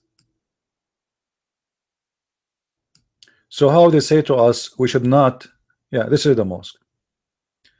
You should not build in the top of a grave any shrine, but it's okay and nobody complain about the grave of Muhammad. And look how big the building, you know, all of this was nothing, by the way. Lately, after like 50 years ago, after the oil discovery in Saudi Arabia, things start going crazy there, and they start making a lot of improved marble, gold, silver. Otherwise it was a piece of trash. And I don't know if you know, the news is happening right now as we speak in Saudi Arabia. I don't know if you guys are listening to the news. Let me show you some news about Saudi Arabia. Yesterday, actually today in the morning, before I was working on my book. My book, by the way, the one in Dutch is going to be out in Amazon in a few days. Already we submitted the book for publishing, so it's done, it's ready. Anyway, before I sleep today, I saw the news saying that many of the princes of the Al Saud, the royal family in Saudi Arabia, they were arrested, and one of them is the Prince Al Walid. I don't know if you know who is a Prince Al Walid. He is the guy who was insulting Trump, if you remember. He is right now, as we speak, he is in jail. He is one of the most wealthy Saudi people in the world, and he is, I don't know, he's number maybe 20 something between the wealthy people in the world. So, and this guy, he owned the Citibank. If you have an idea what Citibank is, Citibank, most of it is owned by him. That's why I will never put a penny or use this bank for any business. And if you have a stocks now with this with those companies which owned by this guy, they are going to collapse very soon. One of them is Citibank, you know. So anyway, just yesterday, suddenly they start arresting big names which people never believe that there's like somebody will arrest them ever, because this guy here from the royal family is very rich, is very powerful. He have a business everywhere in the world. He own a lot of banks in USA. He own a lot of companies. He have even shares in Fox News, you know, CNN, you name it. Not only him, there is many other businessmen and royal families. They were arrested.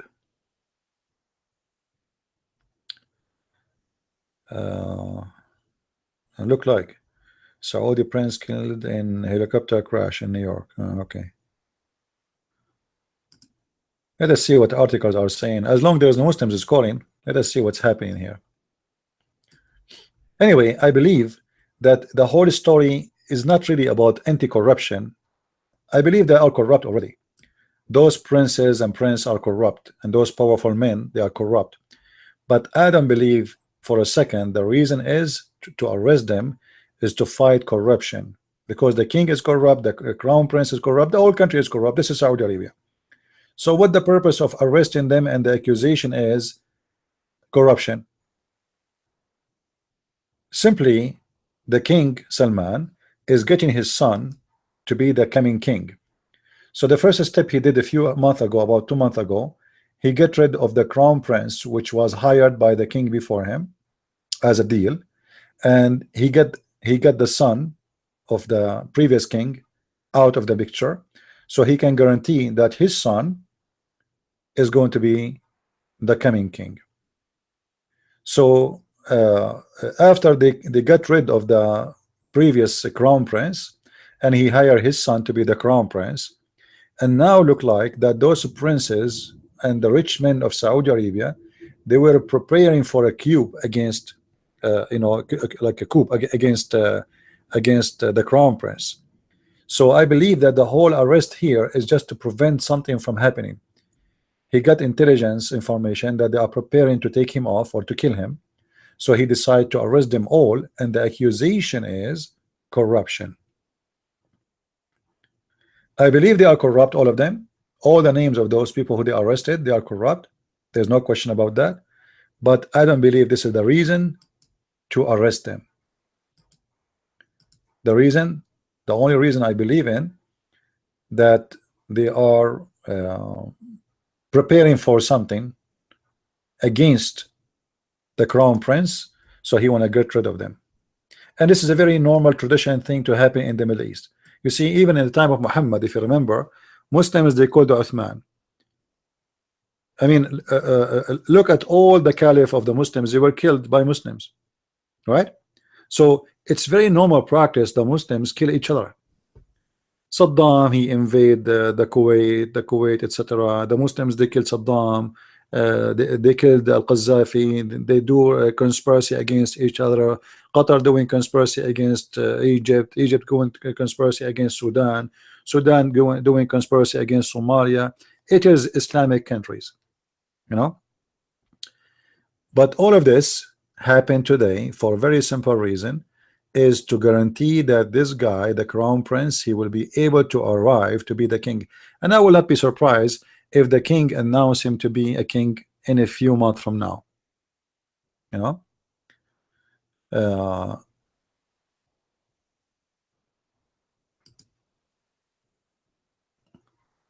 Now I don't know what those guys are talking about. 30 years old. This guy is not 30 years old. This guy is like 50, 60. They made him 32 years old. What 30 years old? Okay, they are talking about the crown prince. Okay, I thought they are talking about Al-Walid. Yeah, they are talking about Walid as 30. Okay, so they are saying that 32 years old, the crown prince, is the one who did arrest him. All right, I thought they are saying that this guy is 32 years old.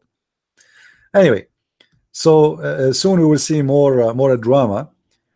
And this guy, the crown prince, the new crown prince, is trying to earn some reputation and some support. This is why he did allowed women to drive. You see, by allowing women to drive, this crown prince, he got the support of women. And you know, even though it's Saudi Arabia and women, they have not much of a power, but there is a lot of rich women in Saudi Arabia, very rich people. Now, not all Saudi Arabia is rich. 90% of the Saudi are poor, desperately poor. 10% is extremely wealthy, filthy wealthy. So, however, by allowing women to drive, he is considered to be a revolutionary person comparing to all those who came before him. And not only that, he made the Islamic police job is very limited. They are not allowed to chase people in the street to force them to go to pray. They cannot do that no more. You know, just a few months ago, they used to be able to go and chase people to go to pray. They can stand right now. They can stand in the street and they can say, "It's time to pray. Everybody go to pray." But they cannot force anyone. They cannot arrest anyone for not praying. All right. Yeah. Anyway, for sure he is better than the ones before him, because at least he was able to, you know, to make a difference, at least for the Saudi. I mean, imagine yourself a woman living in Saudi Arabia, and you have a $1 million money in the bank, but you cannot drive a car. You cannot buy one. You can buy, but you cannot drive it. I mean, what the benefit of this money? You can't go alone in the street by yourself. You need a guardian from your family.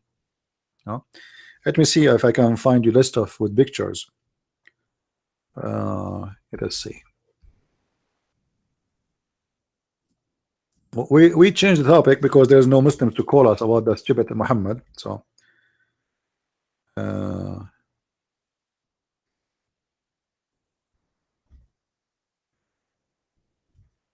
and the new in this arrest that many princes are arrested.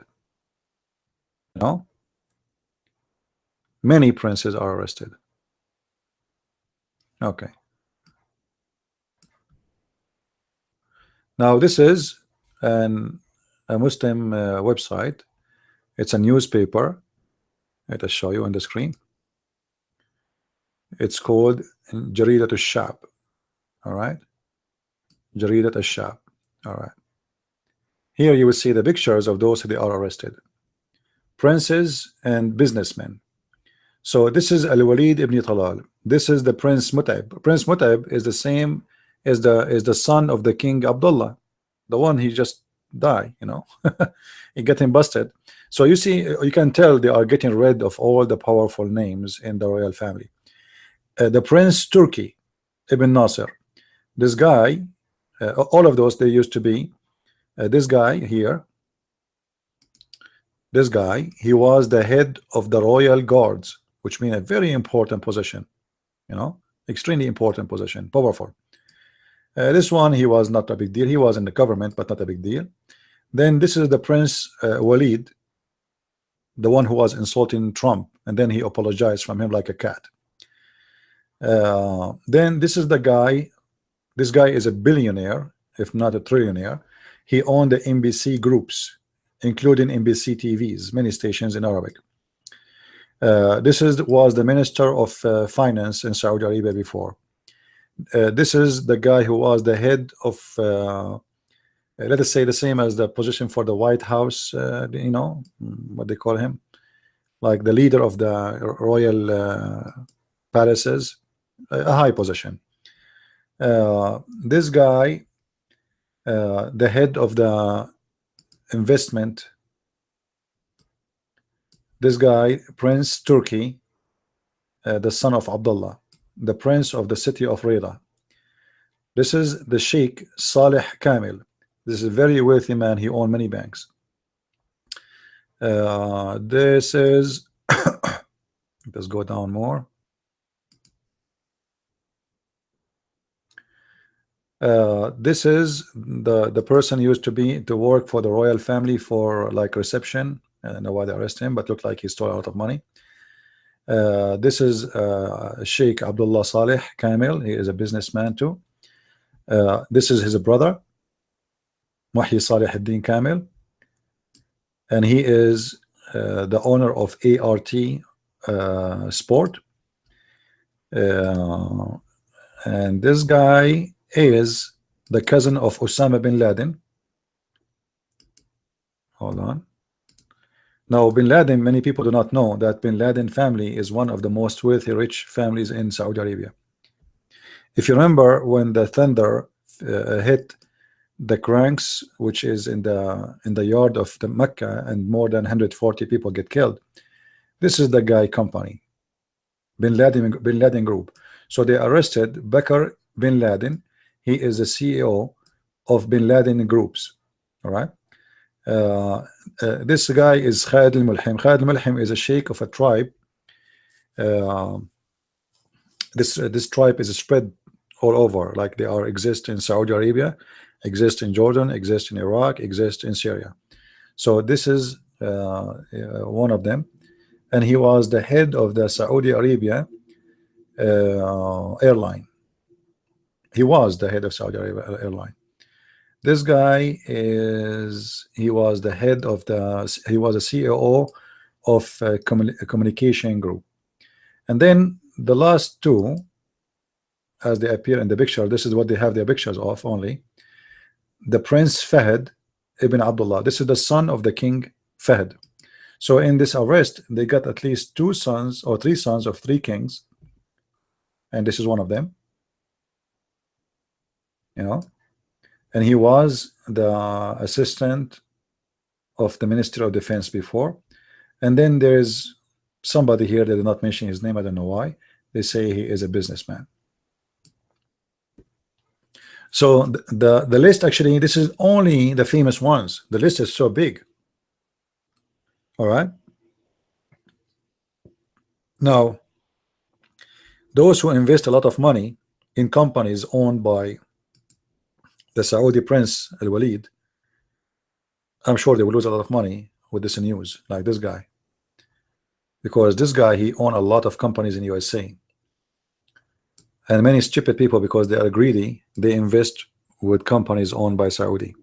I will never, if I have money, I don't have, but if I have, I will never invest in any of those companies, because those people, they can be dumped any second, and their money can collapse. And here we go.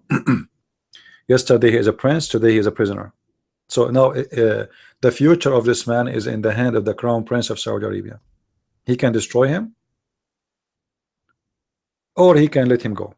So now what will happen if this prince, the Saudi, by the way, are not royal family. They call themselves prince and princess after they get the oil, and they get the one who made them royal family is the rich people. Just to let you know, all those royal families in the Middle East, none of them is royal. None of them, including the king of Jordan. You see, the king of Jordan has come back. This guy is not a royal family. They, you know, the rich people, they make anyone they want royal at that time. So they make them royal families, and they make them rules, and they put them in their pocket for centuries. Now, this guy now, he have one of two choices. Either he kissed the ass of the crown prince and asked for forgiveness. Maybe he said something against him. Maybe he have a planning for conspiracy against him, something like that. If the crown prince, he forgive him, then this guy will survive. Otherwise, all his money will be gone, including his money in USA. Because now, you see, the reason they accuse them with corruption, because that will make their arrest legal. And based on that, Saudi Arabia can go after the money of this prince in USA, in Europe, in Hong Kong, in China. It doesn't matter where the money is, because he's a Saudi citizen. And as long as he's accused of corruption or things have to do with government, they can trace the money, and they can freeze it, and they can take it. So the royal crown, he can really destroy this person totally with a signature. You see, now, if Saudi Arabia, let us say you are a citizen of any country in the world, and all of us, we are, each one of us belong to a different country. If your government announce, or let us say make a request to the Interpol to arrest you, you know, and the accusation is about something nothing to do with politics, the Interpol, they will arrest you and deliver you to your home country. You see, now this guy, he is holding a Saudi passport. He's Saudi born, so they cannot say we cannot get him to you.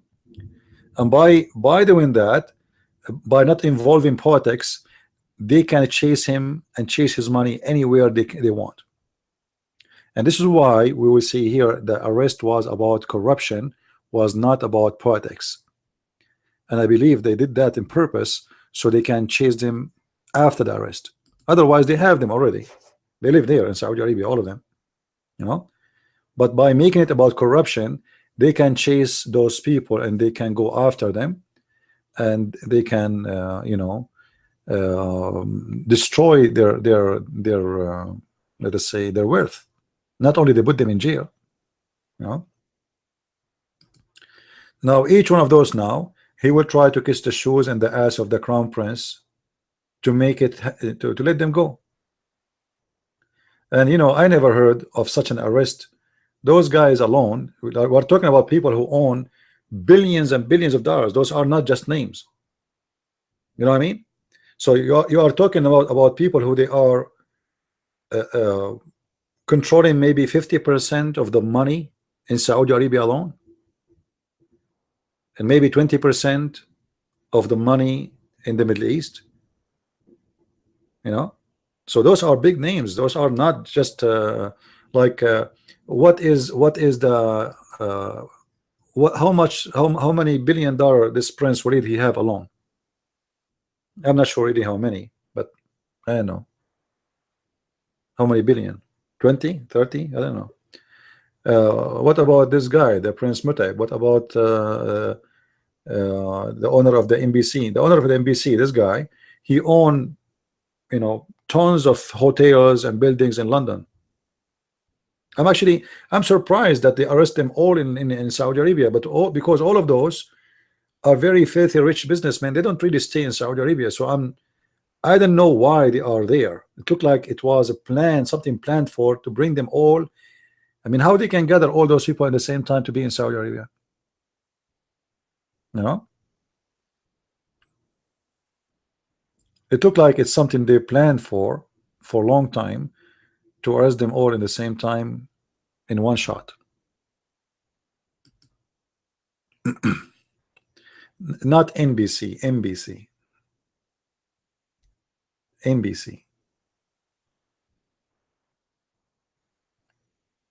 Yeah, but the Prince Walid, he have a stock in Fox News. He have a stocks in CNN. All your, you know, all your like companies, but his biggest stock, I think it's in the Citibank. I think he owned 40% of it. And usually what those businessmen they do to lower the risk of having everything in one name, so they hire from their own employees other names, and they make them own stocks, because there's a limit they can own in foreign companies. Some companies, they don't allow you to own more than 50% or more than 49% if you are a foreigner. So what they do, they ask some of their employees and they make papers between them, legal papers. So I give you the money, you register the stocks in your name, but those are mine. You know?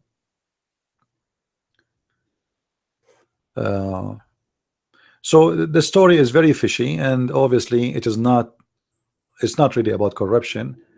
They are corrupt, yes, but the corruption is not the real reason. The real reason is very simple. There is a plan, or there is something happening against the crown prince, and he wanted to get rid of them before. Let us say he wanted to eat them before they eat him. You know what I mean? Yeah, they have the stocks in Twitter, they have stocks in Facebook, they have stocks in Apple. You know, their money all over. You know, if you go right now, if you see how this is why you see that every French president, the first concern he do is to make Qatar happy. Qatar is the biggest investor in Europe, especially in France.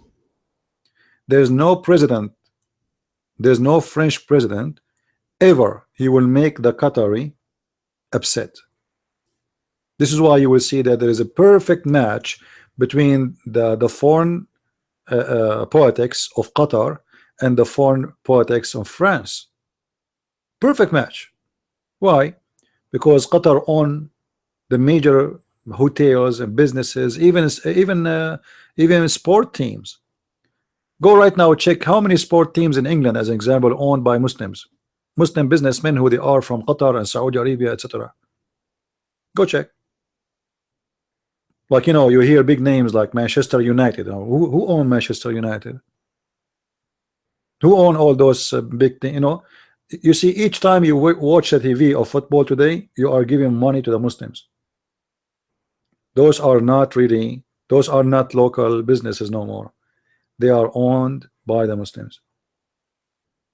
Stadium, they are buying even your public park is owned by them. You know, hotels, theaters. You know.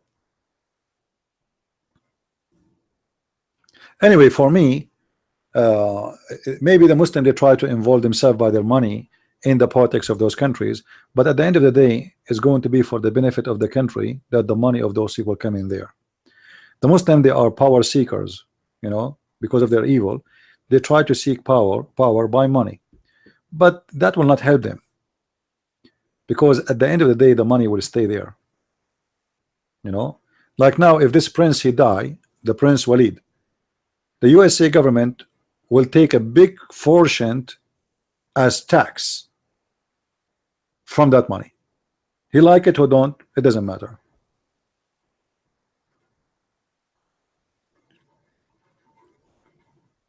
Like, you know, Qatar, they bought the rights of to have the, what they call it, the final, the FIFA, what they call it. I'm not really too much in those news, but anyway, they bribe all the FIFA team to make it happen. I think, and they will have it in 2025 in Qatar. You know, they buy it. They bought it, the whole thing. You know, they bought the whole election. They bought the whole team who work in that office to make it happen in Qatar. And now, as we speak, there's a lot of those officers who used to work there. They are arrested in the conspiracy, or let us say in the corruption, about selling the rights to Qatar, the World Cup. You know, yeah. So it is always about money. It's not about sport no more. And the Arab, they are putting their nose everywhere. And for Qatar, by the way, it's not about making money. For Qatar, is about making themselves feel they're stupid. You know, they have a lot of money, they don't know what to do with it. So the Prince of Qatar, he and his mother. Did you see his mother in the FIFA? He went with his father and his mother, and suddenly became stars. And suddenly Qatar is a small, tiny country in the world. They are not even qualified to have it there, because the weather is not good. It's extremely hot, extremely humid, and the country is not qualified. You know, suddenly became the most qualified people for the World Cup. Like, what about Brazil? What about USA? What about Australia? What about big country China? Qatar, a country of 200,000 citizens? How this happen? You know, money, right? This is what money does. And now they might, all the money, all the bribe they gave to the FIFA, they might lose it, because obviously they are finding a lot of corruption. All right.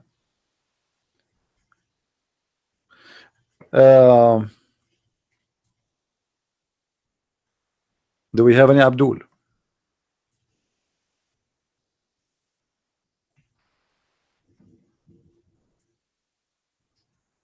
Any Abdul?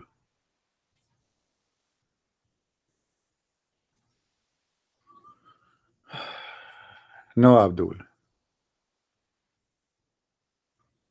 All right. Well, maybe we have enough for today, and maybe we will be able to get Abduls to call us in the future, and they challenge us in what we say and what we claim. It's very shameful that the Muslims are not brave enough to prove us wrong. Right? Very shameful. But I understand. If I'm a Muslim too, I will be ashamed, and I will not be brave to call. You know. Do we have any Muslim would like to call us?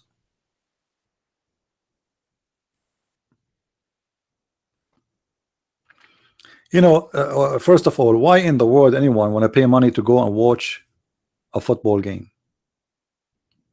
I will tell you why we should not. I hope we will not lose electricity because we have a thunderstorm.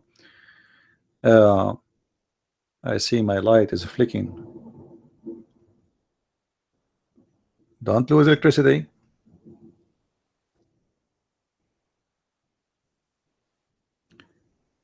And I hope we will not have some fried machines by the lighting.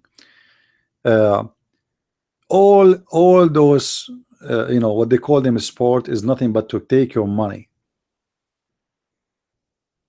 You can watch it for free in the internet. First, it's safe, it's comfortable. You are in your home having your cup of tea.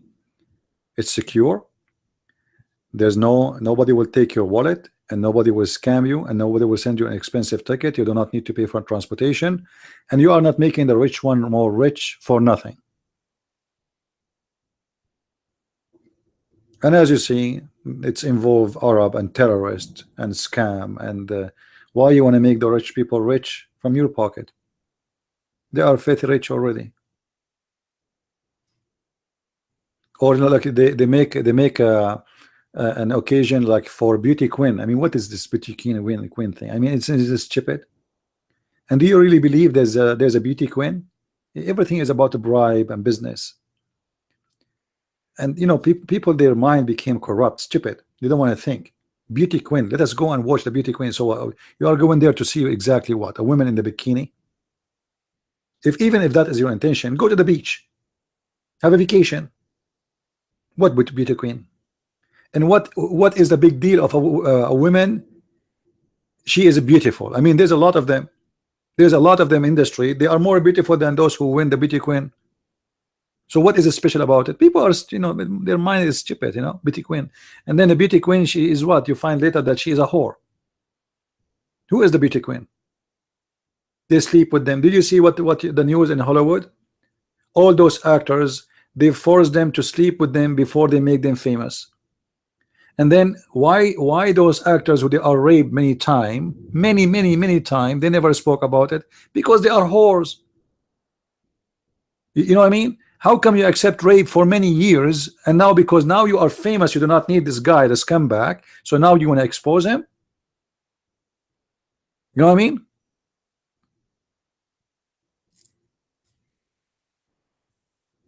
Like after 10 years of this guy, he is raping her. Now she want to report him that he did rape her. Why you did not report him 10 years ago? Oh, at that time I needed him to make me famous a star, so I accepted the rape. Now you remember that he raped you? A good woman, it happened, it might happen that a good woman, she might be raped. Yeah, it can happen. Why should I not go to the police after 1 hour? But no, I want him to make me rich and famous, so I accepted him to rape as much as he liked until I became rich. Guys, do you hear the rain? Do you hear it? I think we will lose electricity. It's going crazy here. Can you hear the rain or no? This is not right. Something fishy here. What the heck is that?